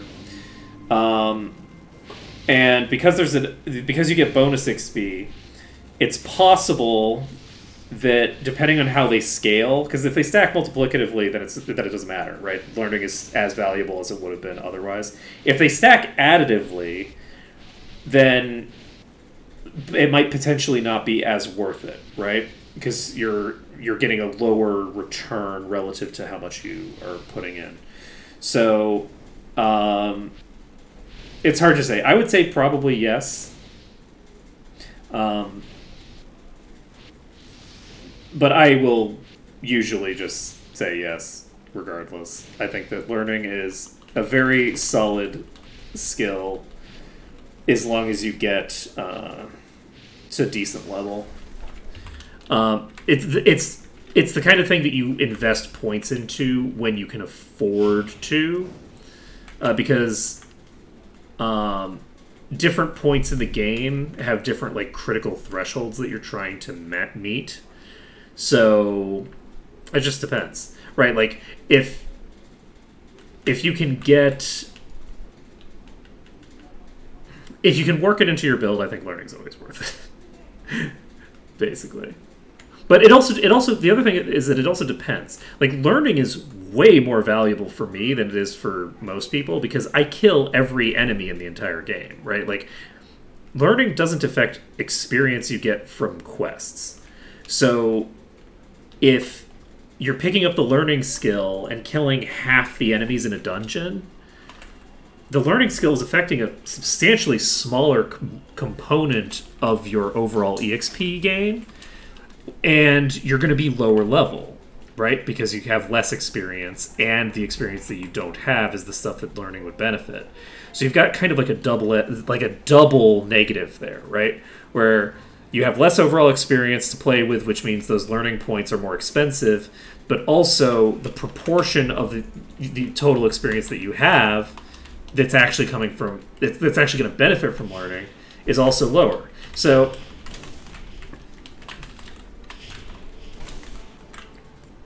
what am I doing? Why am I doing this the bad way? No. We're going to try to find a solution to this. Okay. Do I have the ability to get you... You're rotating what direction now? Yeah, can I rotate you out? No, I don't think I can because I can't get... I need to get over here. I need to get further in this direction, which I can't really do. Which is fine or whatever. Alright, so yeah, I think we might have to settle on just an ugly solution for this room, unfortunately. This is definitely not the ugly solution that I'm looking for. Alright, let's get these in the corner where I want them again, and... Fuck.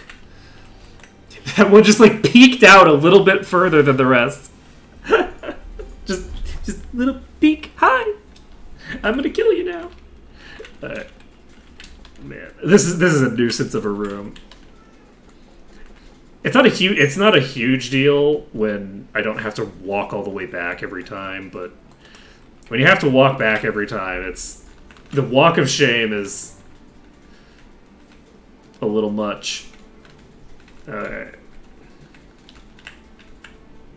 Right, yes. Okay, what am I doing? Okay. I don't think they're properly synced. Okay, I think they might be synced now. And I might have just put them into the wrong position fully. Okay.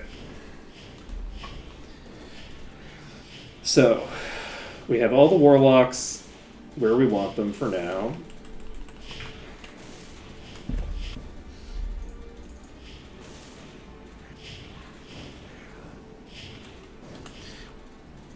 And the real issue is when they start running away, there's two ways that it can go. Either they start rotating around the room and making my life miserable,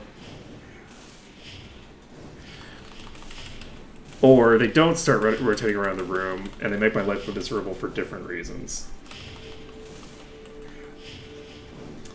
I don't even know that I have a good way to get them into kill range after this.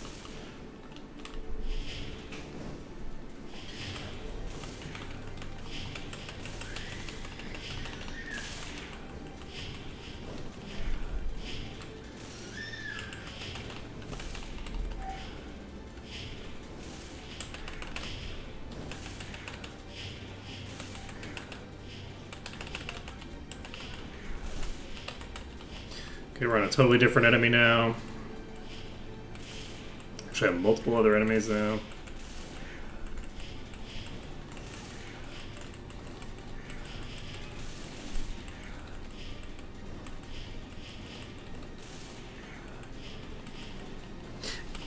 Am I going to do... No, I'm actually going to... We have a fairly good opening here. Like, this is really solid. I really love the fact that they're all here. The problem is that they are going to run away. And since they're going to run away, this is not going to help me accomplish my actual objective, which is to get them dead. I need some of them dead. So, what we're going to do is, now that we've got some running, I can just walk into this room and try to funnel them out into the hallway or something. There we go, there we go, there we go. We got one of them funneled into this next room.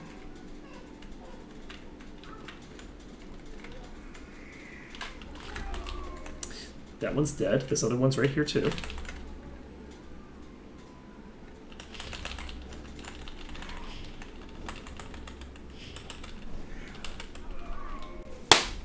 Let's go. And again, I do mean that literally. We're leaving, we are coming back. So, we've killed two more of the enemies in this room. We're making progress. One of the enemies is one of the warlocks, which is always good. And that's how we're going to handle the runners. Is as soon as a runner peels off, we go into the other room. We push them into the hallway. From inside the hallway, it doesn't matter that they're supposed to be rotating one way or the other, because we'll be close enough to them that they won't move at all. So they'll just sit there doing their thing. And of course, at the beginning, they aren't rotating left clockwise or counterclockwise. They're just running with the fear effect. So, nope, we are saving. And progress is being made. So this is a fairly elegant solution, but it's not as fast as I'd like. Obviously, I'd prefer a solution that allows me to pin all the... This is dangerous right now. They're not all synced correctly. Nope, this is bad. There you go. Okay, we're fine? Yeah, I think we're fine. Not a great position for them, but it's not as bad as it could be.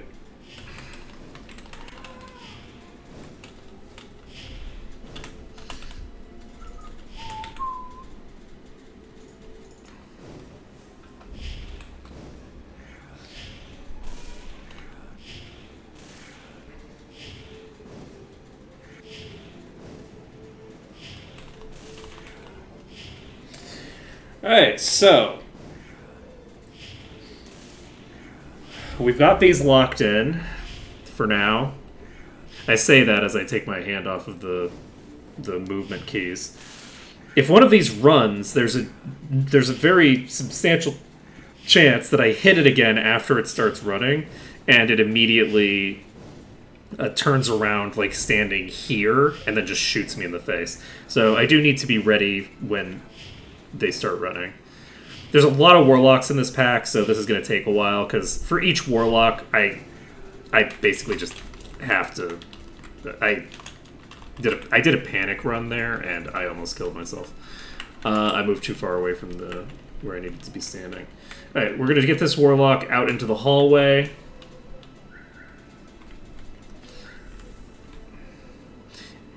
And again, the goal is just to kill these one at a time.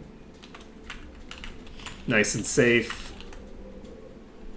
Unfortunately, I got too far away from it, which means that I now need to deal with... No. Oh, God. Hopefully it goes in front. If it goes in front, then we're chill. If it doesn't go in front, then... Oh!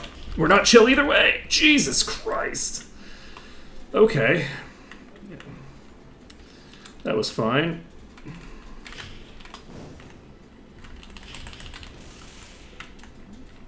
Yep, they all went further forward than I would have liked there.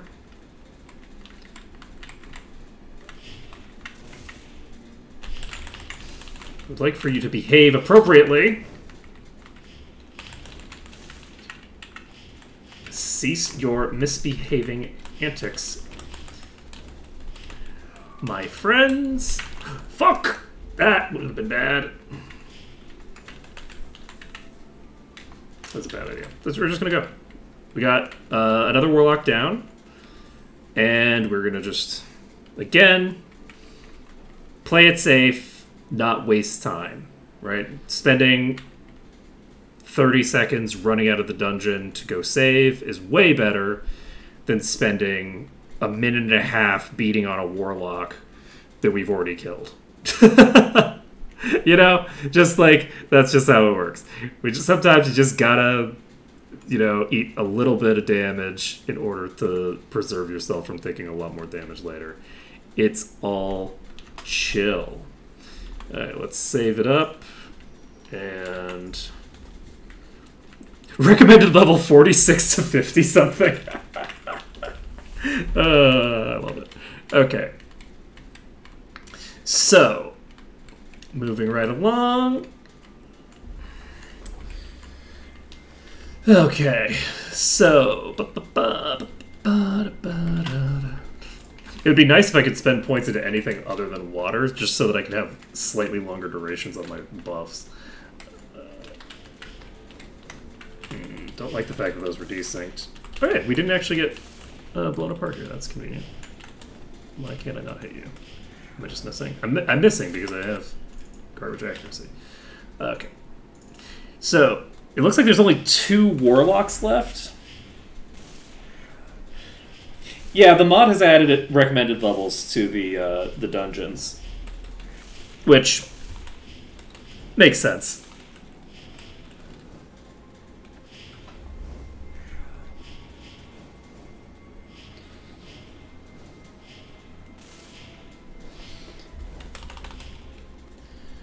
But yeah, like, just to give you an idea, like, this is a level 65 enemy with 1600 max HP and does 149 to 240 damage with its base attack.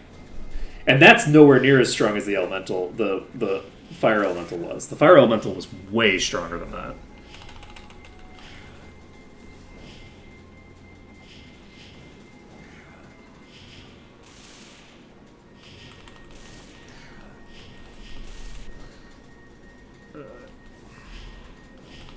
We got through about half of its HP there.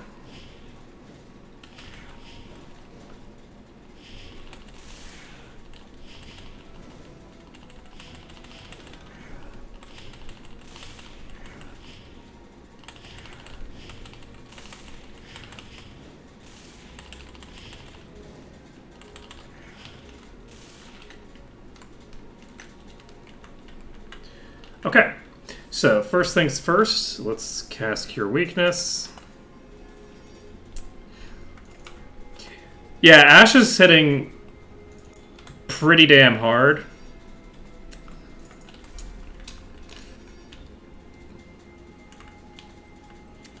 You know, just a wee bit of damage coming out.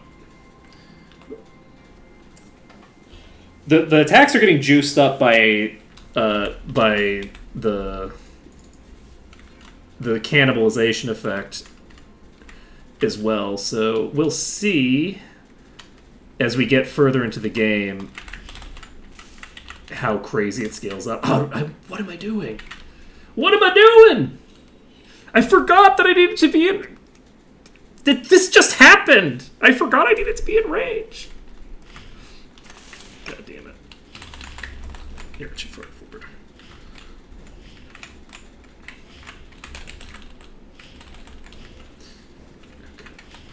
Are there only 2 in here? So let's just reset this. I think there's only 2 now.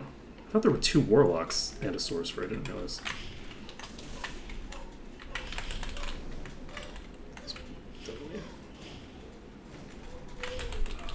Okay, warlock's dead. And we're gonna go save. We're gonna go save. We're gonna go save. I'm not doing the whole warlock again. That's not what I'm doing. Okay, so we have pretty much cleared this room. We have 1 more enemy to kill in there. Once we killed that, we are in pretty good shape. And we will be able to move on to the next room. I am planning on just skipping the crystal room because it's a pain in the ass. And I'm probably going to skip the chest room entirely as well. It's also a pain in the ass. That being said, I'm starting to feel a little frisky. Maybe I will try to figure out a solution to one of those rooms, at the very least. Maybe I'll try to figure out a solution to both of those rooms. You know, we just don't know. It could go either way. Stay tuned. Don't touch that dial. I might do both the rooms. The pain in the ass room? I'll definitely try to do the rooms, honestly. I'm enjoying this too much to not try to do the pain in the ass rooms. See, when there's only 1 of them, you don't have to be quite as careful with your positioning as well. Because as long as you can hit the damn thing before it,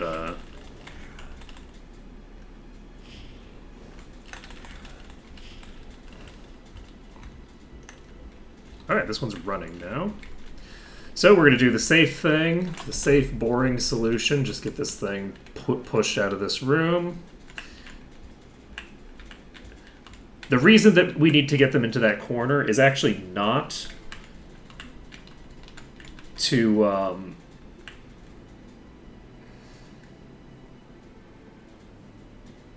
come on. Go, go, go. There we go. Perfect. Perfect. It's not to protect us from the others, it's actually to protect us from them doing some bullshit. No. Fuck me. Do I want to just play this very dangerous and dumb? I guess we do. Yes, it's more fun that way. Okay, I need you. You know what? I just realized since there's nobody else in this room, though, I could just walk over here. How much HP do you have? You have a max HP of 533.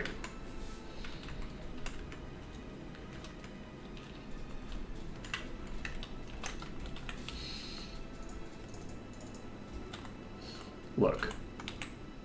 Look. Don't tell me I never did nothing for you. Nailed it! Okay, we're all set. If I missed, we would have died. If everybody misses, I die there. Okay, now I have to remember this puzzle. Oh god, what is this puzzle solution again? Ugh. I can't... do you want me to go out and save just for that one? Okay, I'll go out and save for the wizard, considering I don't even remember how to solve this puzzle. Let's see.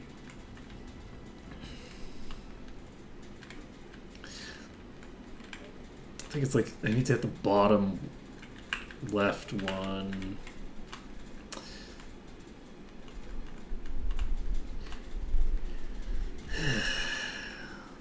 I have 13 grand. That's a lot of money for just having finished this first area. And I think some of the chests in here I can actually loot. Unfortunately, though, the loot like in the dungeon is I think scaled to my level. So, whoopsies. So while I do have the ability to loot stuff, it's all going to be like garbage level 6 loot. Do I want to pull the switch? No. No. No, I don't want to. No. I'll be good. Okay. Do I need to press this? I don't even remember. Alright, well, I'm pretty sure I need to go down here. So, let's hit this. So that opens that. Now, which door is it that I need to get to? Do I need to tag the door that just opened? Does that move the thing over? No. It's not relevant to my interests. I think it's this one down here. I'll go tag that. Oh, well.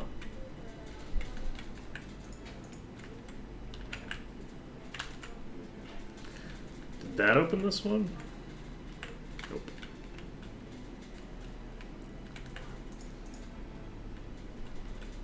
You'd think I would have done this enough times that I would remember the pattern.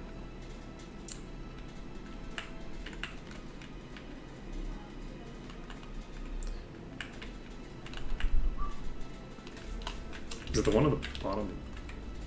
Right over here.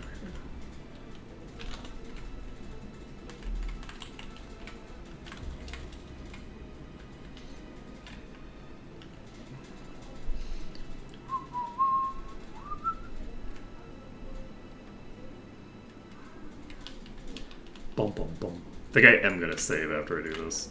There we go. So we got this moved across. And I think we now need to go back across here to flip that switch again. And then we can go out and save again.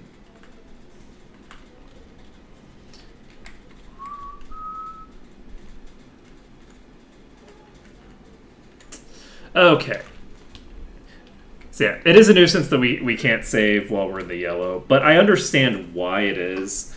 Like, I don't think the game has a metric like other than that for preventing people from just like fully like you're fighting a thing and you're just re-rolling for RNG. Like I get it, but it is a nuisance because of how many dungeons have sections of the dungeon where like you're always in the yellow, right? You're never in the green until you finish the dungeon. Because like right now, the thing that we're like near right now is like in the bottom half of the dungeon. Like it's past the elevator. So like we'll never not be in range of those bottom sections. And so we just like clearing out the beginning of the dungeon for this dungeon doesn't help any, which is too bad. But it's not a big deal. So we can go over there, and I'm gonna check. Oh God, I'm gonna check. Wait, no. Why are you closed? Fuck. What opens you?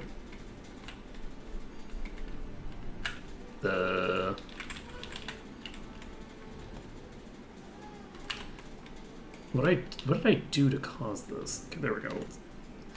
We're fine. We might be fine. I might have just closed the... Okay, we're fine. Let's activate you. Anyone remember which chests aren't trapped in this dungeon?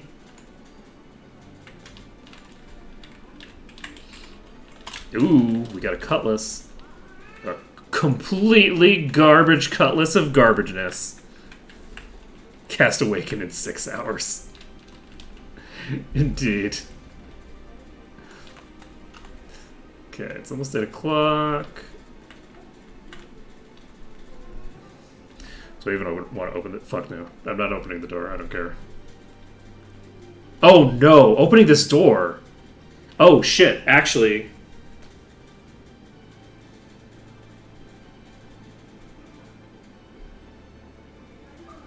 I might not be able to do this room. Because the initial opening of this door, I don't know if I have a good solution to. The room itself isn't that complicated, actually. But the initial opening of the door, if I can't survive a single hit, I'm not positive I can maneuver myself into position for it.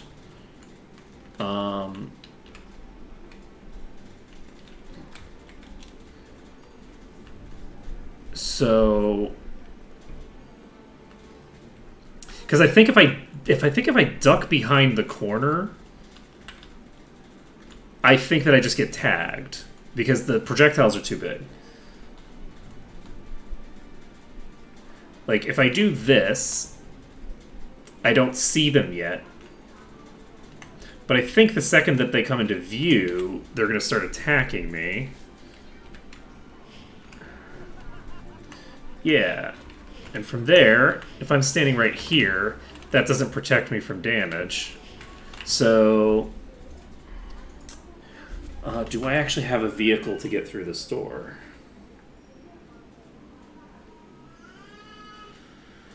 Because usually I just eat a hit, but I can't eat a hit. I can't eat a single hit in this section of Garrick's Forge.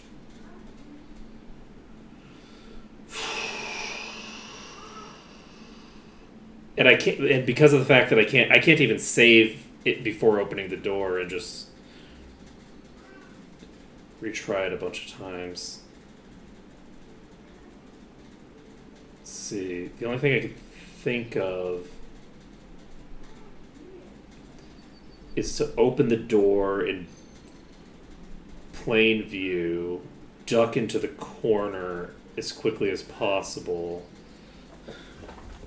Okay, let's try that. So the strategy that I'm basically looking to do for this is basically just going to be opening the door with all of them in view, ducking into a corner instantaneously, like where I was just now. They didn't have vision on me. And then once I've ducked into the corner, they will all have launched that initial attack, and then I book it instantly, because that corner isn't safe, but it might block a single projectile. And then I just have to run through the corridor before the second volley hits me. I don't know that that's gonna work. I'm not gonna lie. It's, again, like, usually I can take a hit, right? If I can take a single hit, it's like largely fine. Yeah, so I immediately get tagged there.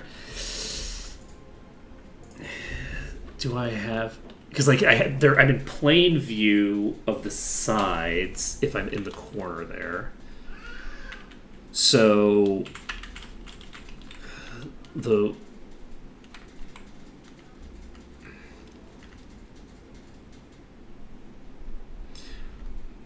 way that I did it before,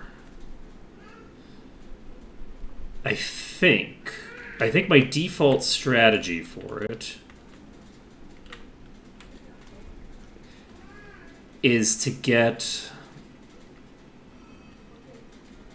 basically to pop in, aggro them. Maybe I should go look at one of the VODs, actually. Do I have a cleaner solution than I think I do for this?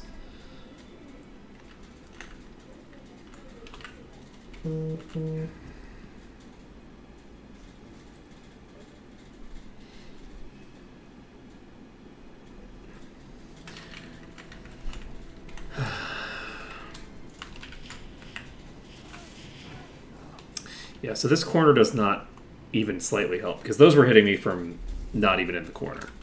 That was hitting me from somewhere else entirely. So those are just striking me from the other side of the thing.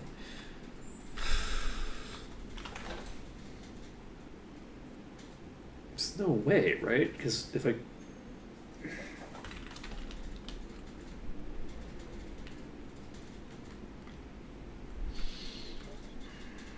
How did I do this? Because there's so many wizards in this room. I don't even feel like this would have been terribly realistic without blocking their attacks somehow with more consistency than I can immediately parse right now. How did I do this room?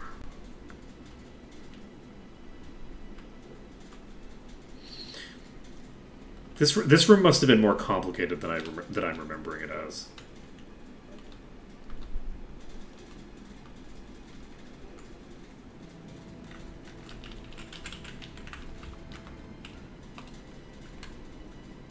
Because if I...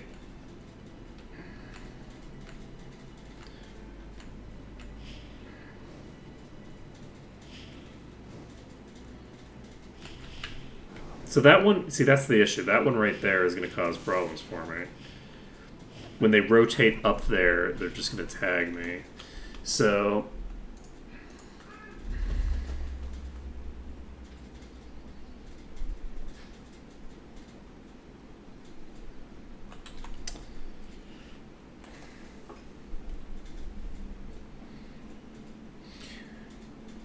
What on earth did I used to do for this room? You know, whoever it is that solved this room must have been a very clever person, because this is a very... I'm looking at it and I'm like, I don't see how there could be a solution to this that's going to actually work.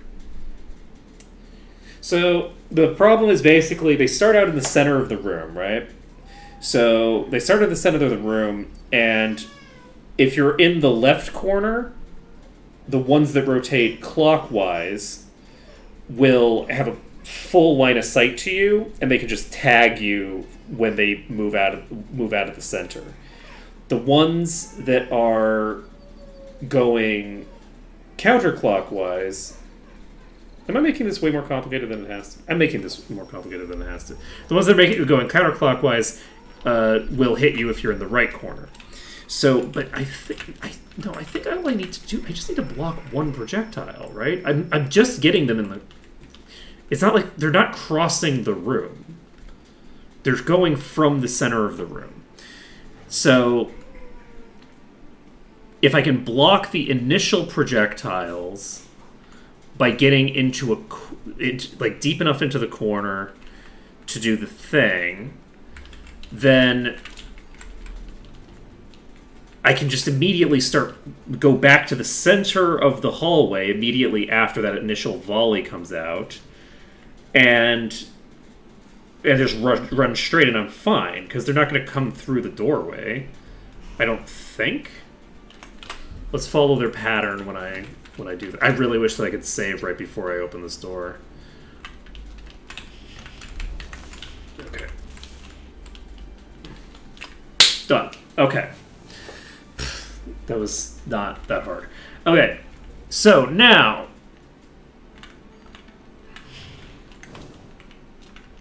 They are going in a direction that I do not want them in. No, no, no, no, no, no. Okay. How about we deal with the ones going this way first? No? Oh, I'm dead. Oh god, this is gonna suck. Okay, so for you... even when I'm standing right in that corner, that's going to be a problem. So I think that in order to get the... No, but if I cross over, then the other ones can hit me. Oh, God, this room. No, I think I rotate them out of the room entirely. So let's try this again. I'm going to see if I can get them rotated out of the room. If I can rotate one side out of the room, it's trivial. It might be trivial. If I can rotate one side out of the room, just the counterclockwise or the clockwise rotators, if I can rotate one of those groups out, this room is not any harder on this mod than it is in vanilla. I mean, it is a little bit. They're doing like 10 times as much damage or whatever, but they still have enough damage to kill me instantly on Thayer. So it is just going to come down to me not doing anything dumb. So I think that I rotate them out of the room. I rotate the counterclockwise people out of the room. I don't know why I was trying to dick around with them. That was clearly not safe. That was clearly not how I'm supposed to do that. And if I rotate them out of the room, then what value does that have for me? If I rotate them out of the room... Can I even do that? Yeah, I can. But if I rotate them out of that room, don't they just end up over here? Ooh, they end up over in... They'd end up in here, right? Oh, this is a perfect place for them to be. Wait, yeah, let's go. Okay. Wait, yeah, okay. No, that checks out.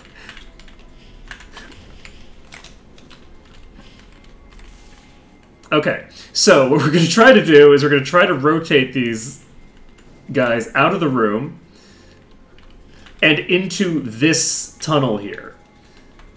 Right? So we want them to go into here, and then we want them to just end up in the doorway leading to the crystal room. They can't go through it because the door is closed. And I'm not going to try to get those guys over there. I am just going to...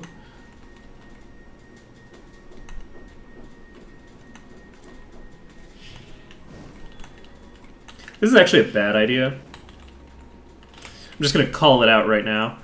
Because they're going to be able to run away. And normally that's fine. But these...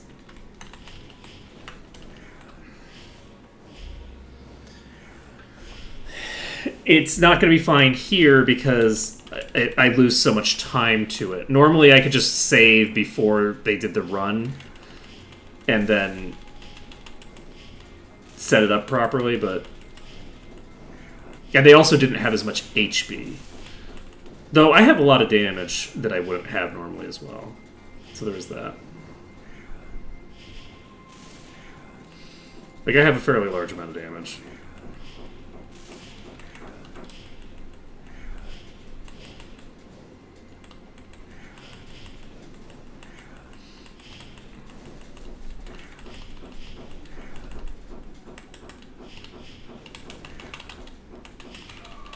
That's one down.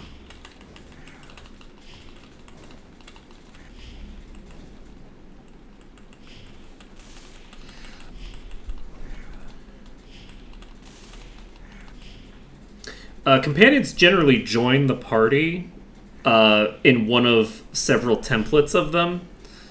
But once you've gotten them in the party, I don't think that they don't change after that point, I don't think.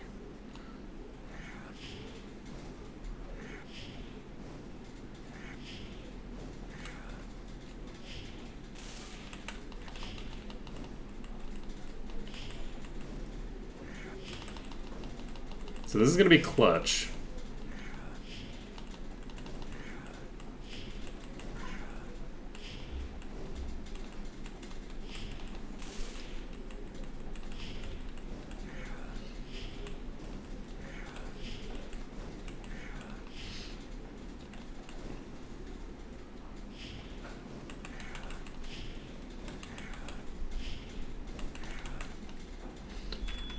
Oh, shit.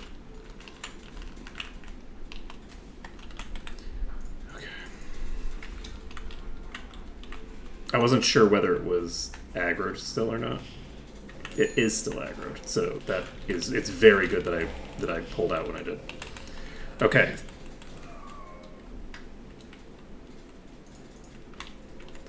Let's see.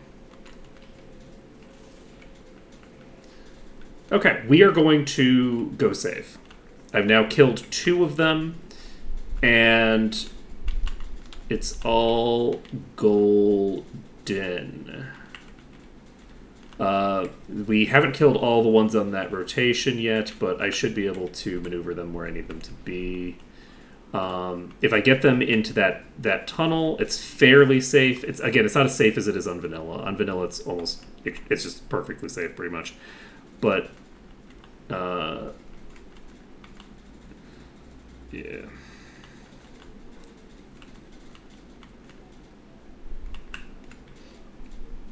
That's very funny. If you go back in, do they then try to talk to you? Like, if you go back in... Oh, nice. So they only initiate the dialogue on the immediate exit. That's really fun.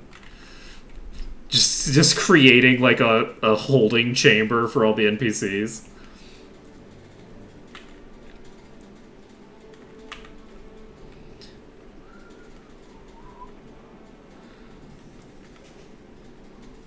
Okay. Oh shit, I need to get forward. I need to make sure that this thing rotates to where I need it to and not to here. If it rotates to here, it's bad. It's very bad. So we need it to rotate to where it's going. We're all good.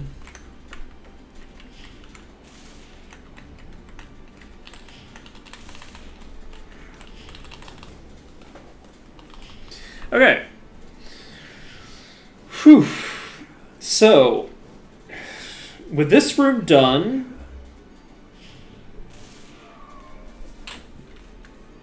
we're not done with the room. But once we have this room done, I am actually going to go save. We've now cleared all of the ones for this side, and I'm going to save that progress because it's substantially impactful. Let's do this. What time is it? It's 10:36.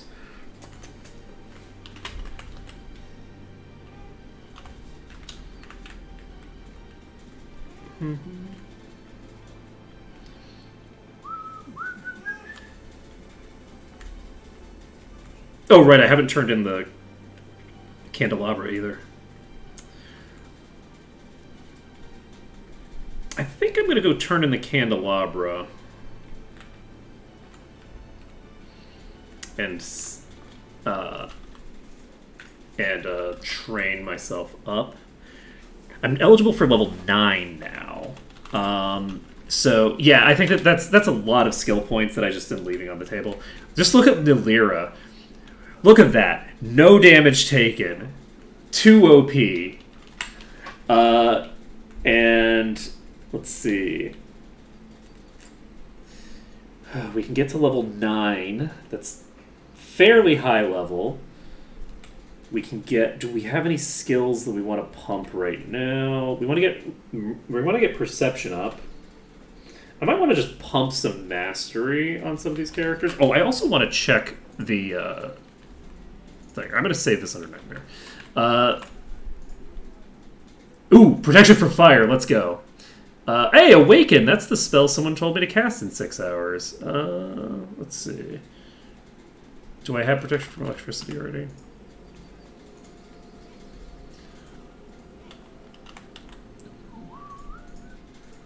I do not. Let's grab it. Oh, torchlight. Need that.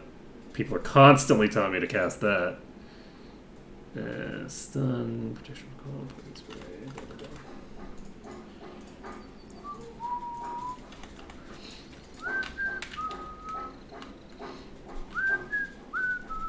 Okay, let's go to the Stealth Guild. We want to get Bless if we can. That would be pretty baller. Having Bless would make my life substantially easier. Let's see. Remove fear, first aid, precision, mind bless, weakness. Bless! Let's go. Okay, so we've got more Bless. And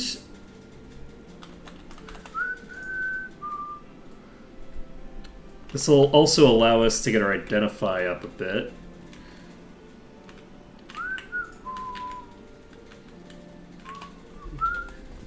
Alright, so we have a few more rooms to clear out. And yeah, I think training up now is how I want to handle this. And we can do our business. I think Sword and Dagger are both Thinger skills. My disarm is only 3, so I should probably pump that up to 4 at least. We need to get perception up because this is where we can increase it. Let's see. We can upgrade the mastery if we want. Let's do Identify item. Let's get that to 6. And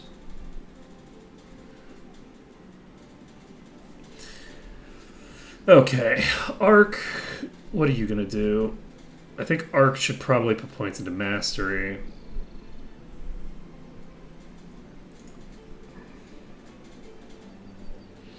Got 3 per Mastery for the healing and 4 per Mastery for the damage. So, yeah, let's do that. Let's get that up to 4. Now, from there, what are we going to want to put points into? Let's go over to our stuff, see if we can identify. We can identify the Blessed Ring. And increases spell healing by 6%. Kind of boring. We're just going to copy. We don't need to get light magic for quite a while. What does light magic do for me? Scales God's Wrath, so that would allow me to do more damage. Maybe I should just scale that. Yeah, let's do this. Let's grab light magic up to 4 for both of them, because it doesn't cost very much. The getting the other magic skills up to par costs less than the initial thing, so the spellcasters are going to have a much easier time as a result of that. So we have 10 skill points to play with still.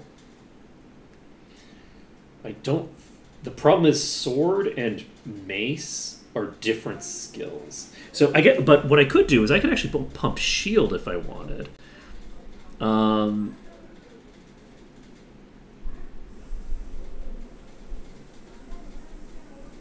didn't realize that knights did 2% per skill point instead. That's interesting, considering that knights generally would be dual wielding.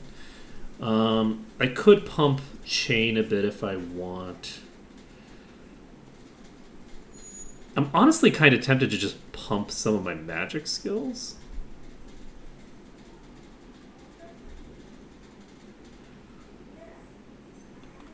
Let's see. You have eyes only for water.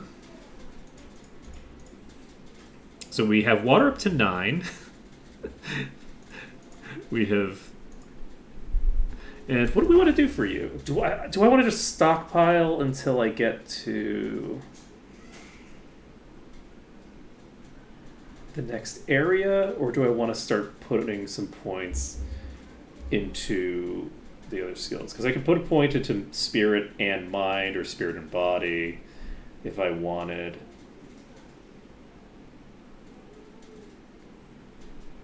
Like, that's fairly... And that gives me a decent bit of benefit. I could pump light a bit. I think I'm going to take shield. There's a lot of projectiles, both in this dungeon that I'm in, which I don't think it's going to matter for this dungeon, but both in the dungeon that I'm currently in as well as in other places that I'm going to be going. So this is like an additional like 3% on both of these people's damage reduction to the party is pretty solid. We can't put any points into Nalira for anything else. And I don't necessarily... I guess it doesn't matter that much. I might as well put some points into these, because I think these pair together and there's no other offhands. Yeah, these pair together. So I might as well just pump a point into this. That's not a bad thing to do. Can get expert in Iron Fist and Iron Fist. So both of those are Iron Fist. No problem. Let's go. So let's see.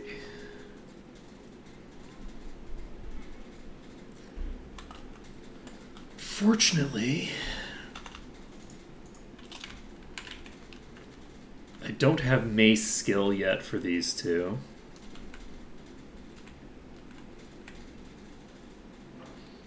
Which is very unfortunate, because I want to be using maces. I think that there's a decent chance that they are not scaling with their thinger the way that they're supposed to yet. Do I have any other things that I need to buy or skills that I need to train up to expert? I need to train water up to expert, but we're not doing that yet. We're doing that when we go across the thing. And training...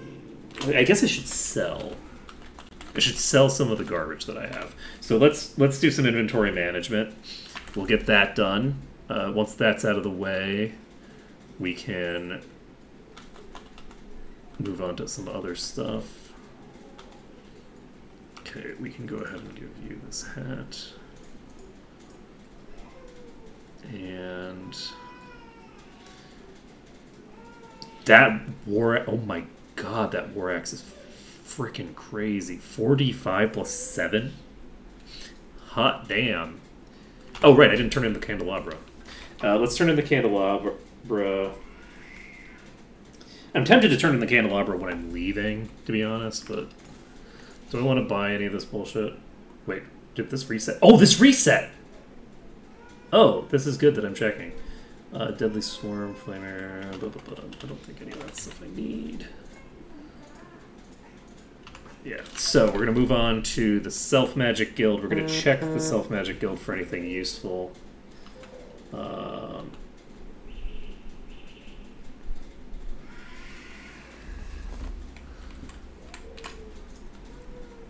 Cure Weakness. We have Meditation, which is not completely useless.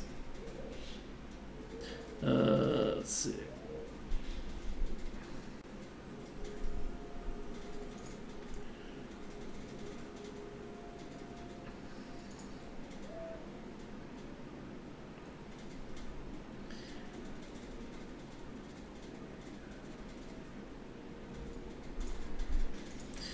Okay, Cure Weakness. I'm just going to buy meditation copies for everybody.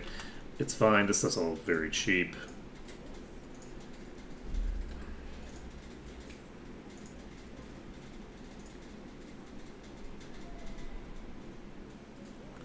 Okay. Now, we've got...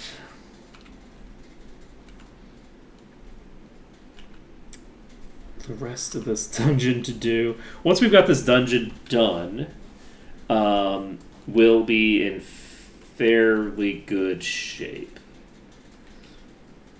I'm also curious what our damage threshold is for Nalira now. Let's take a look. So, I do need a calculator for this. I'm not going to just calculate out what 9 to the 1.25 power is. That is 15.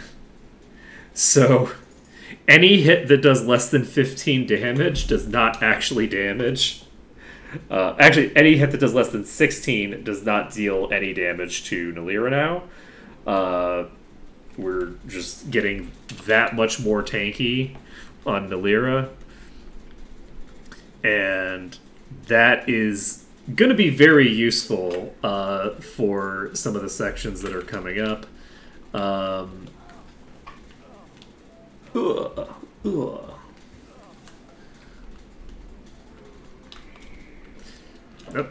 we need to go save first. Okay, so let's save it up. Nalira's now really tanky in like appropriate leveled circumstances. That's going to change over time, obviously. Nalira is going to get to 12 and then stop. And the enemies are going to keep getting stronger. So that is a important thing to remember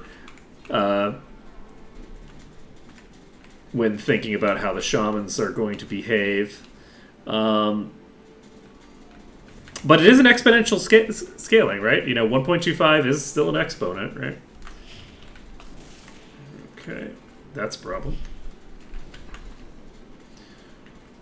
I need you to all be in the same place and all behave the same way when I do this. I'm going the wrong way. Oh, God. No. Okay, I don't remember where I need to be to trigger this to work. So we're going to probably die at least once trying to make this happen. Concerning.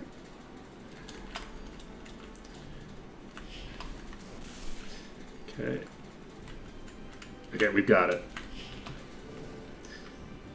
So, basically, we can't allow them to get back to their baseline position.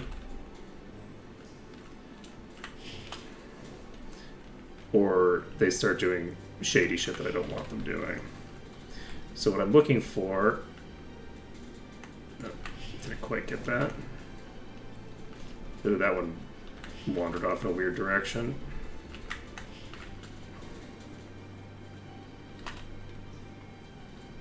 Nope, it's moving as well.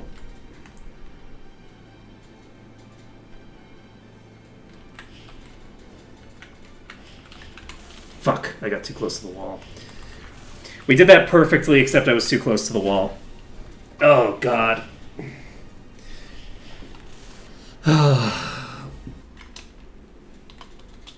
We did that perfectly, except for the part where it wasn't perfect. Okay, it looks like there's only 2 of them on this side, so this is going to be fairly easy to deal with. We'll have to deal with them running eventually, but this should be fairly trivial to deal with. I needed to basically like figure out like the mechanism of how you get these things moving. I'm very what's the word? I'm very not sloppy, rusty. Rusty is the word I'm looking for. I'm very rusty, so.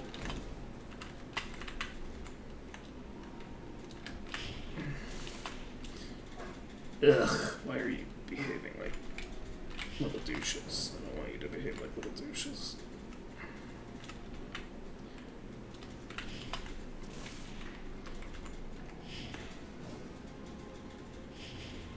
This is concerning.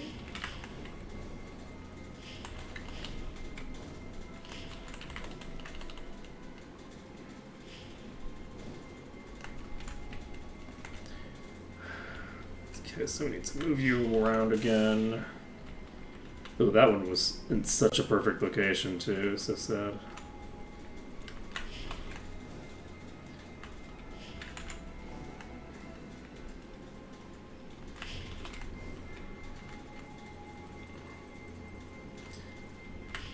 Please. This one's stuck. The other one is not. They're not, neither of them stuck anymore. Ugh, this is a hassle. Alright.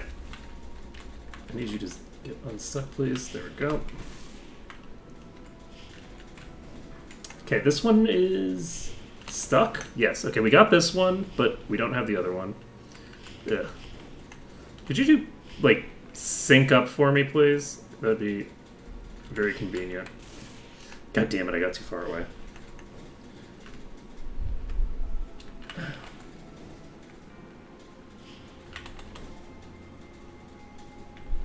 I need to rotate to a position where they will actually get together. Okay. Why are both of you going opposite directions when you're ostensibly right on top of each other?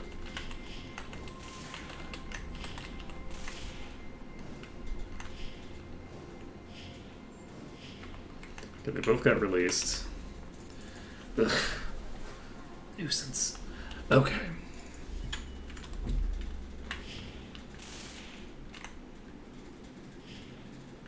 Why are you being assholes?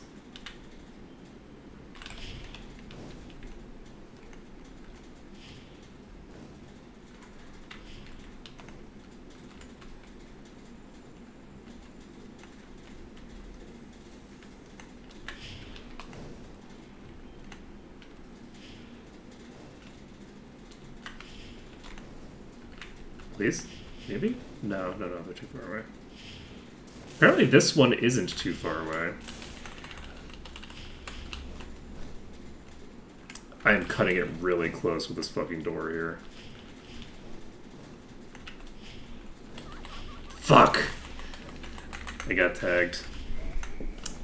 Alright. We're fine.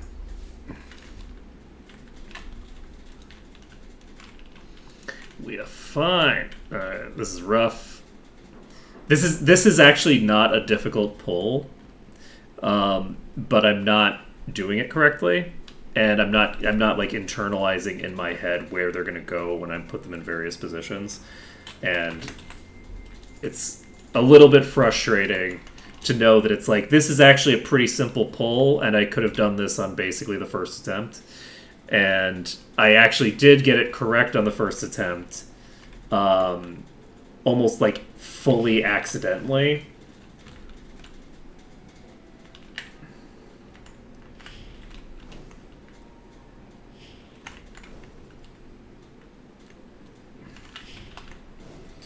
And now I'm just fully shitting the bed instead. Oh shit. Okay, I was too close to the wall.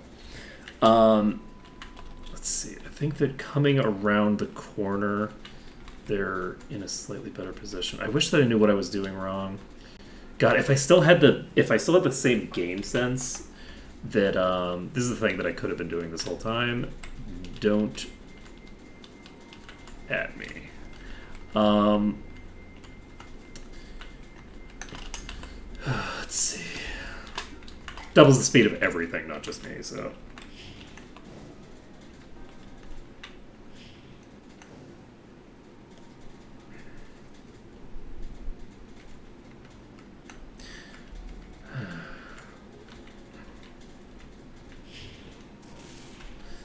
Being this side is bad.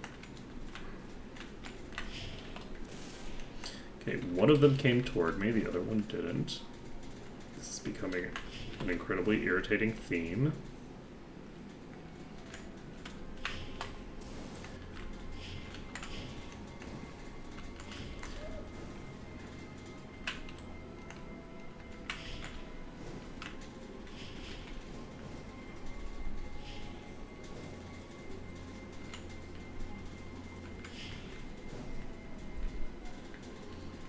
I'm confused about how they keep getting, like, weirdly hung up.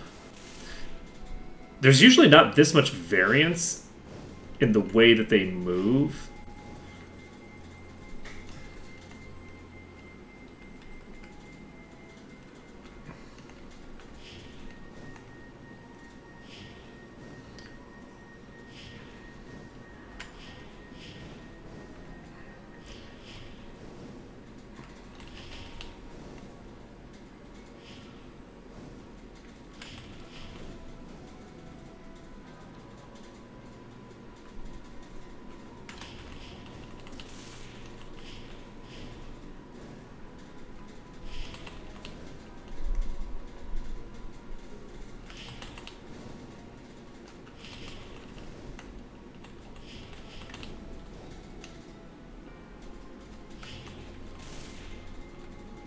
Damn, they both got released. Ugh.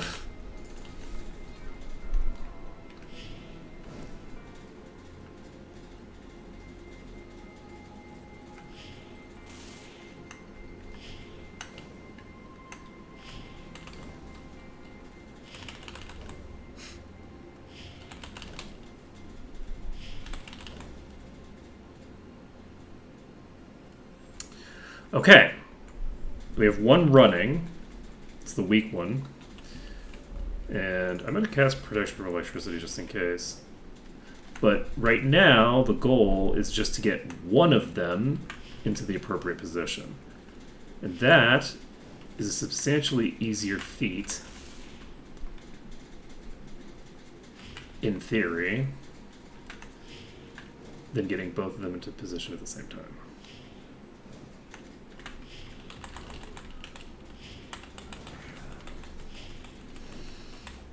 Okay, so this one's in position.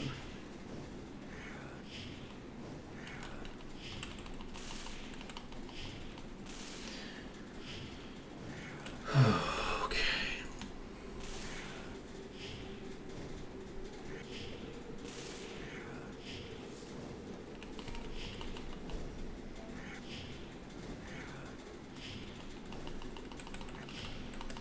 This room has been a gigantic nuisance.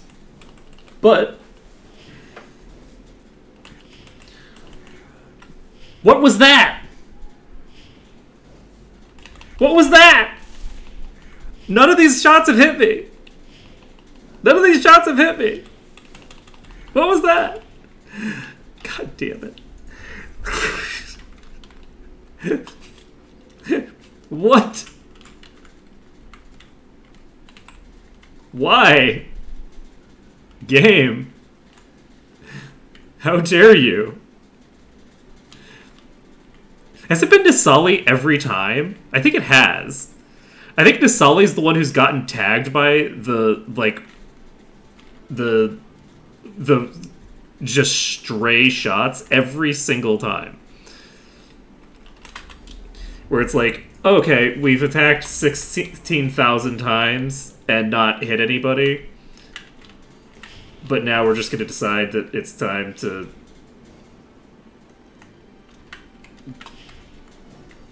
begin.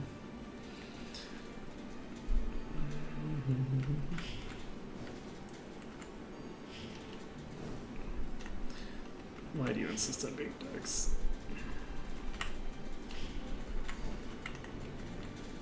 Okay. Yeah, this should be fairly simple, but I don't know. For some reason, I'm just struggling with... There seems to be a degree of variance to it that I'm not quite grasping. Wait, is this thing close enough? No.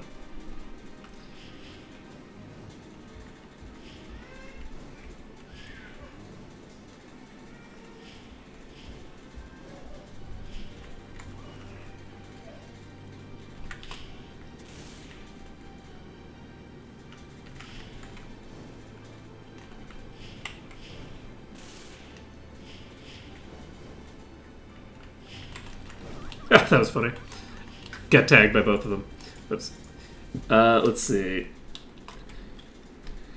Whew, boy. It's rough times. Rough times.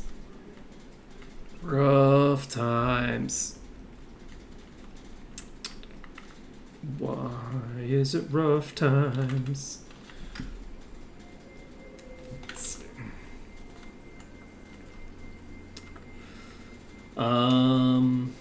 Let's see. Yeah, I mean, the solution to this room is not terribly complex, but for some reason I'm really struggling to implement it. Part of it is that I'm being, like, overly cautious. It's weird to say I'm being overly cautious when I'm dying over and over again, but being overly cautious gets you killed in video games a lot. It's very common that the seemingly safe option is anything but safe.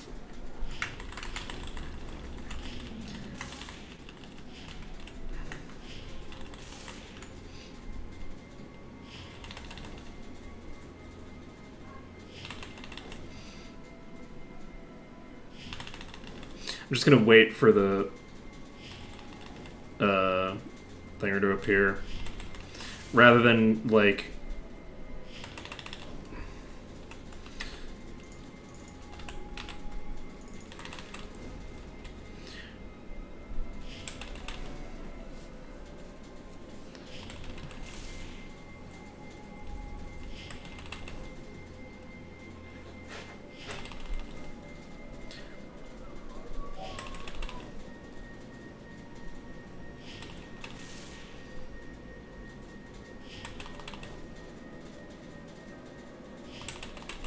This is very amusing.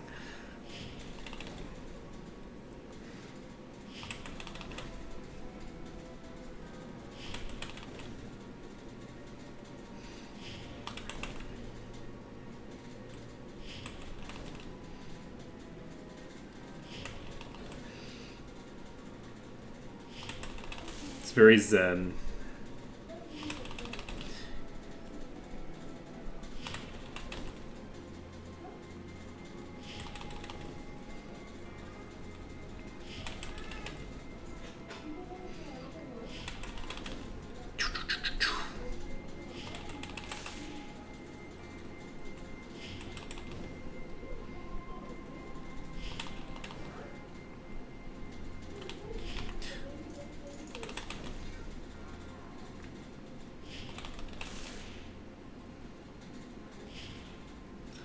It's going to be running soon. It's running now.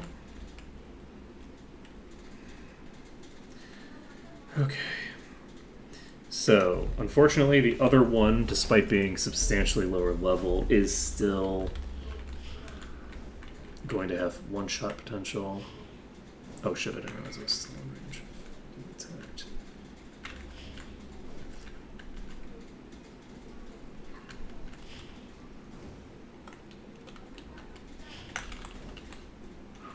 Shit, I pushed it back too far.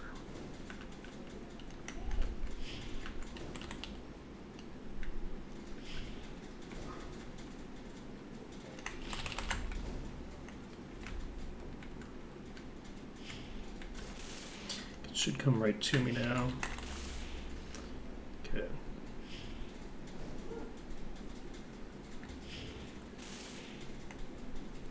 That was terrifying.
Commentary will continue after I have locked this asshole in a corner. Assuming I even do. Why are you stuck? You're not moving. Moved so far.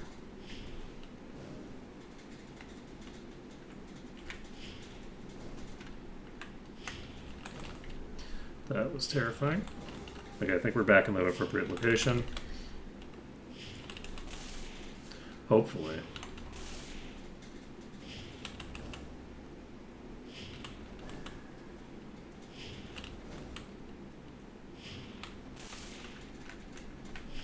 Fuck me! Oh! It walked straight into the center of the room. Oh no! I was like, what am I gonna do if this thing turns around? The answer is nothing. I'm just gonna stare blankly at it until it kills me. That was funny. That was so funny. I think I could have dove into that corner and been fine. It wasn't gonna attack immediately because it has to wait the entire duration of the thing. Though it moved in such a it moved in a weird position there. I don't know if I don't know. I think there was a safe spot. That's so rough. God, the fact that they run away is it's so rough. Okay, let's.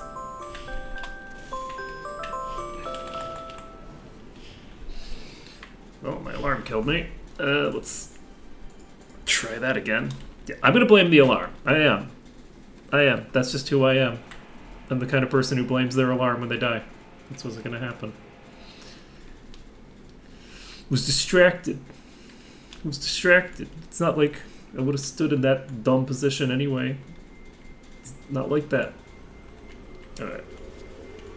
So.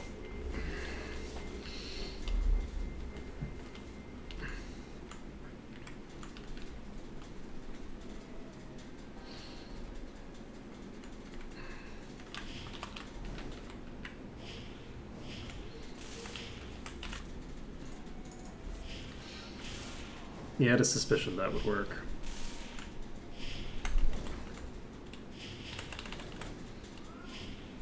Didn't work great, though.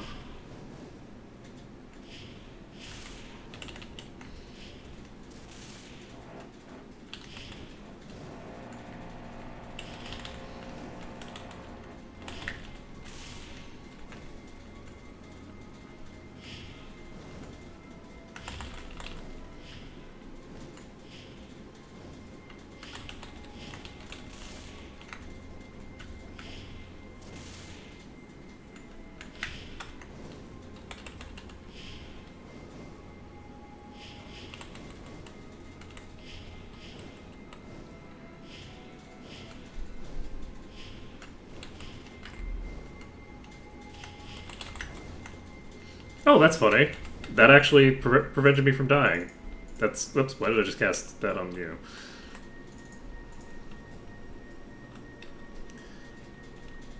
I think that's the first time that's ever procced. And actually had it work in this dungeon. I don't know how much damage it's like actually protecting me from.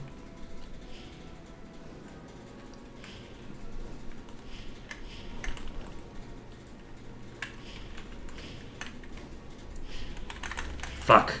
I thought they were both locked in. Now they're both not locked in. Ugh.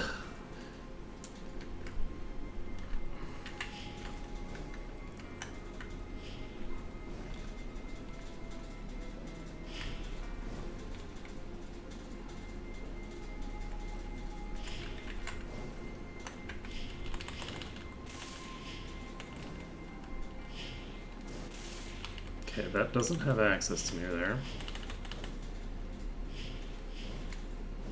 There's no way that this is a safe position. Oops, trios.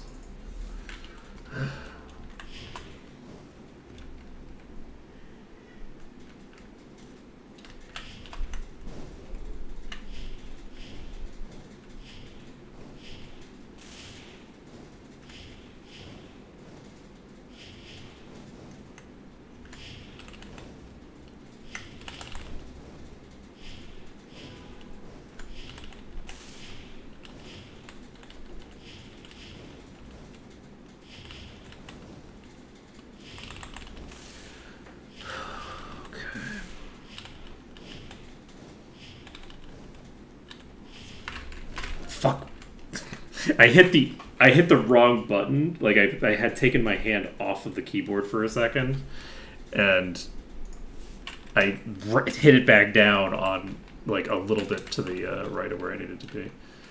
Let's see here. God dang. Yeah, this is not an easy room actually. This room's causing me problems. Can I actually wait? Can I be sneaky? I mean, I can try it. We'll see if it works. I might be able to be really sneaky here, but it's probably not going to work. I don't think it's going to work. So it's probably just going to be a waste of an attempt. But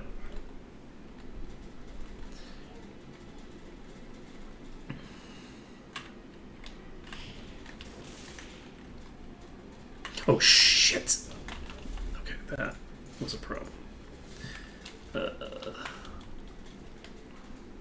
Yeah, what I'm really looking for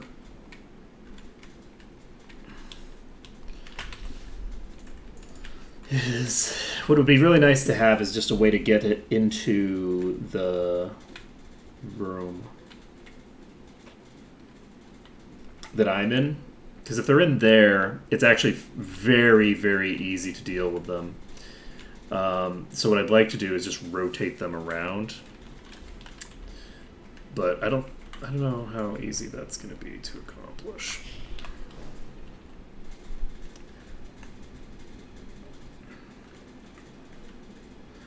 What are you two doing? Okay.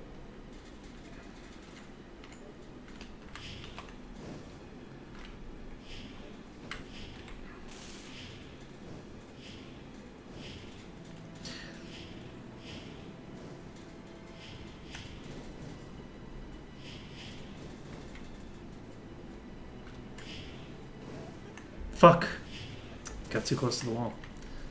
Lame. Alright. God. This isn't that hard a room. I'm frustrated with myself because I don't think that this is that bad. And I'm clearly just not... I'm just clearly not implementing correctly.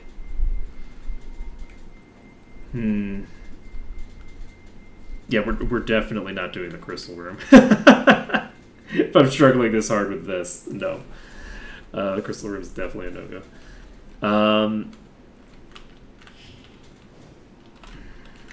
Okay, so what am I going to try to do here? So these are rotating like this. If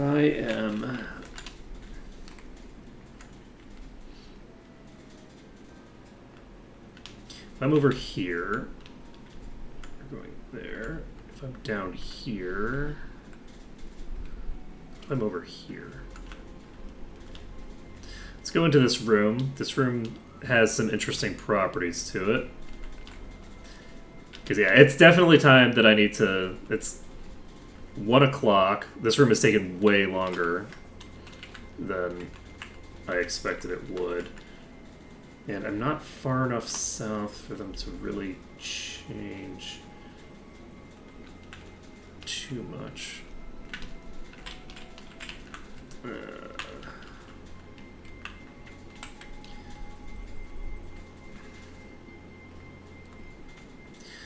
Like, something that would be nice is to just be able to get into the next room. I don't think I can just get into the next room, though. And I just immediately pushed this thing out of position.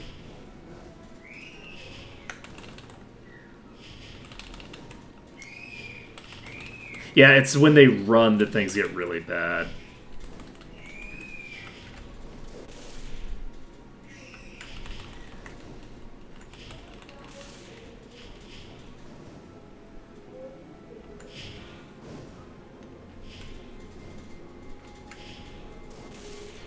Please.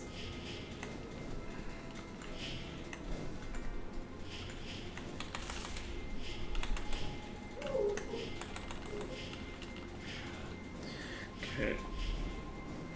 And I'm really just... What the f...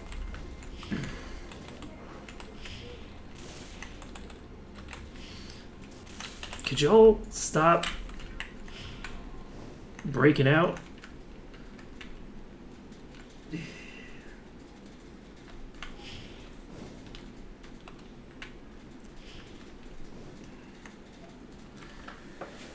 This corner is causing me no end of trouble.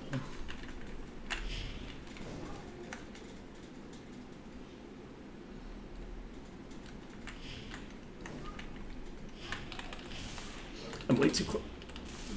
I'm way too close to the wall. That's what I was saying.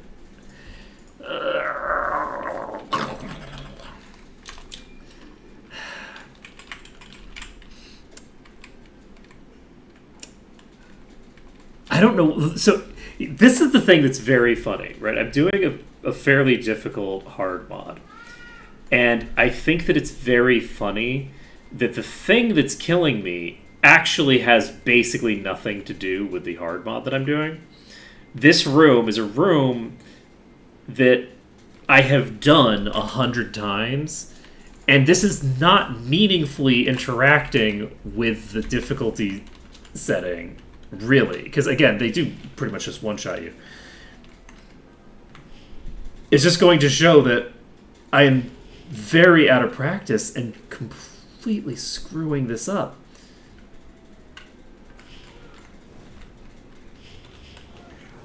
You know, like this is just—it's not as hard as it's not as hard as it looks like it is to do this, and I don't know why it is that I'm struggling this much with it. But I think that I'm going to take a break from this for right now. I'm not sure if I'm going to come back to trying to do the rest of the dungeon tomorrow, or if I'm going to. Just leave it. I do think that I'm definitely going to want to come in and do a quick attempt tomorrow. I don't think that I want to fully abandon it. Okay, that's going to be a problem. Oh, right, because the homing projectiles are going to make this basically impossible. I don't know if this island is going to work with the homing projectiles. Just because when I turn this, I'm instantly going to be taking so much damage. But we'll see. Because it basically relies... Well, I mean, if I had more HP, then that wouldn't have been as bad as it was. But I'm never going to have good HP for this unless I clear out part of the dungeon I was just in advance. Is there a chest here? I don't think there's a chest over here. Okay. Ooh, critical heal, nice.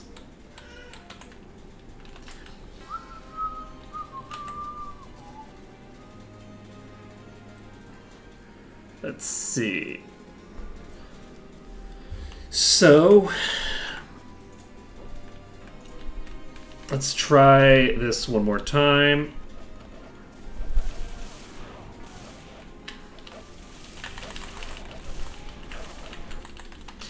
And is there a route that I can take to get... Because what I really need is to get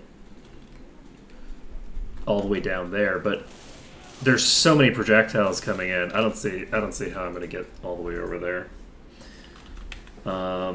If any of these were ice projectiles, then maybe. But I don't know. I don't think so. I think that I skipped this part on skills emphasis. I don't think that I figured out a solution to, because you just take so much damage off of the initial activation that I don't know that it's feasible to activate this trap and survive. I could see being able to get behind one of these buildings and then surviving as a result. That would require mostly just RNG though. Right? I'd have to take really low hits from all the attacks. Actually, that's not entirely true. Does this ability still work? Yep.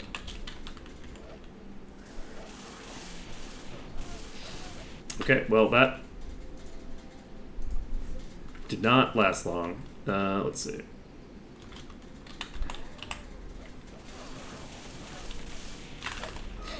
You know, it says immune, but I don't seem to actually be fully immune when I do that.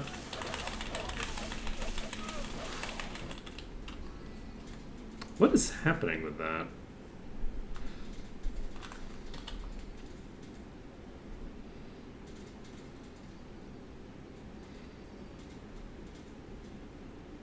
There's definitely... That's not... I don't think that's working as intended.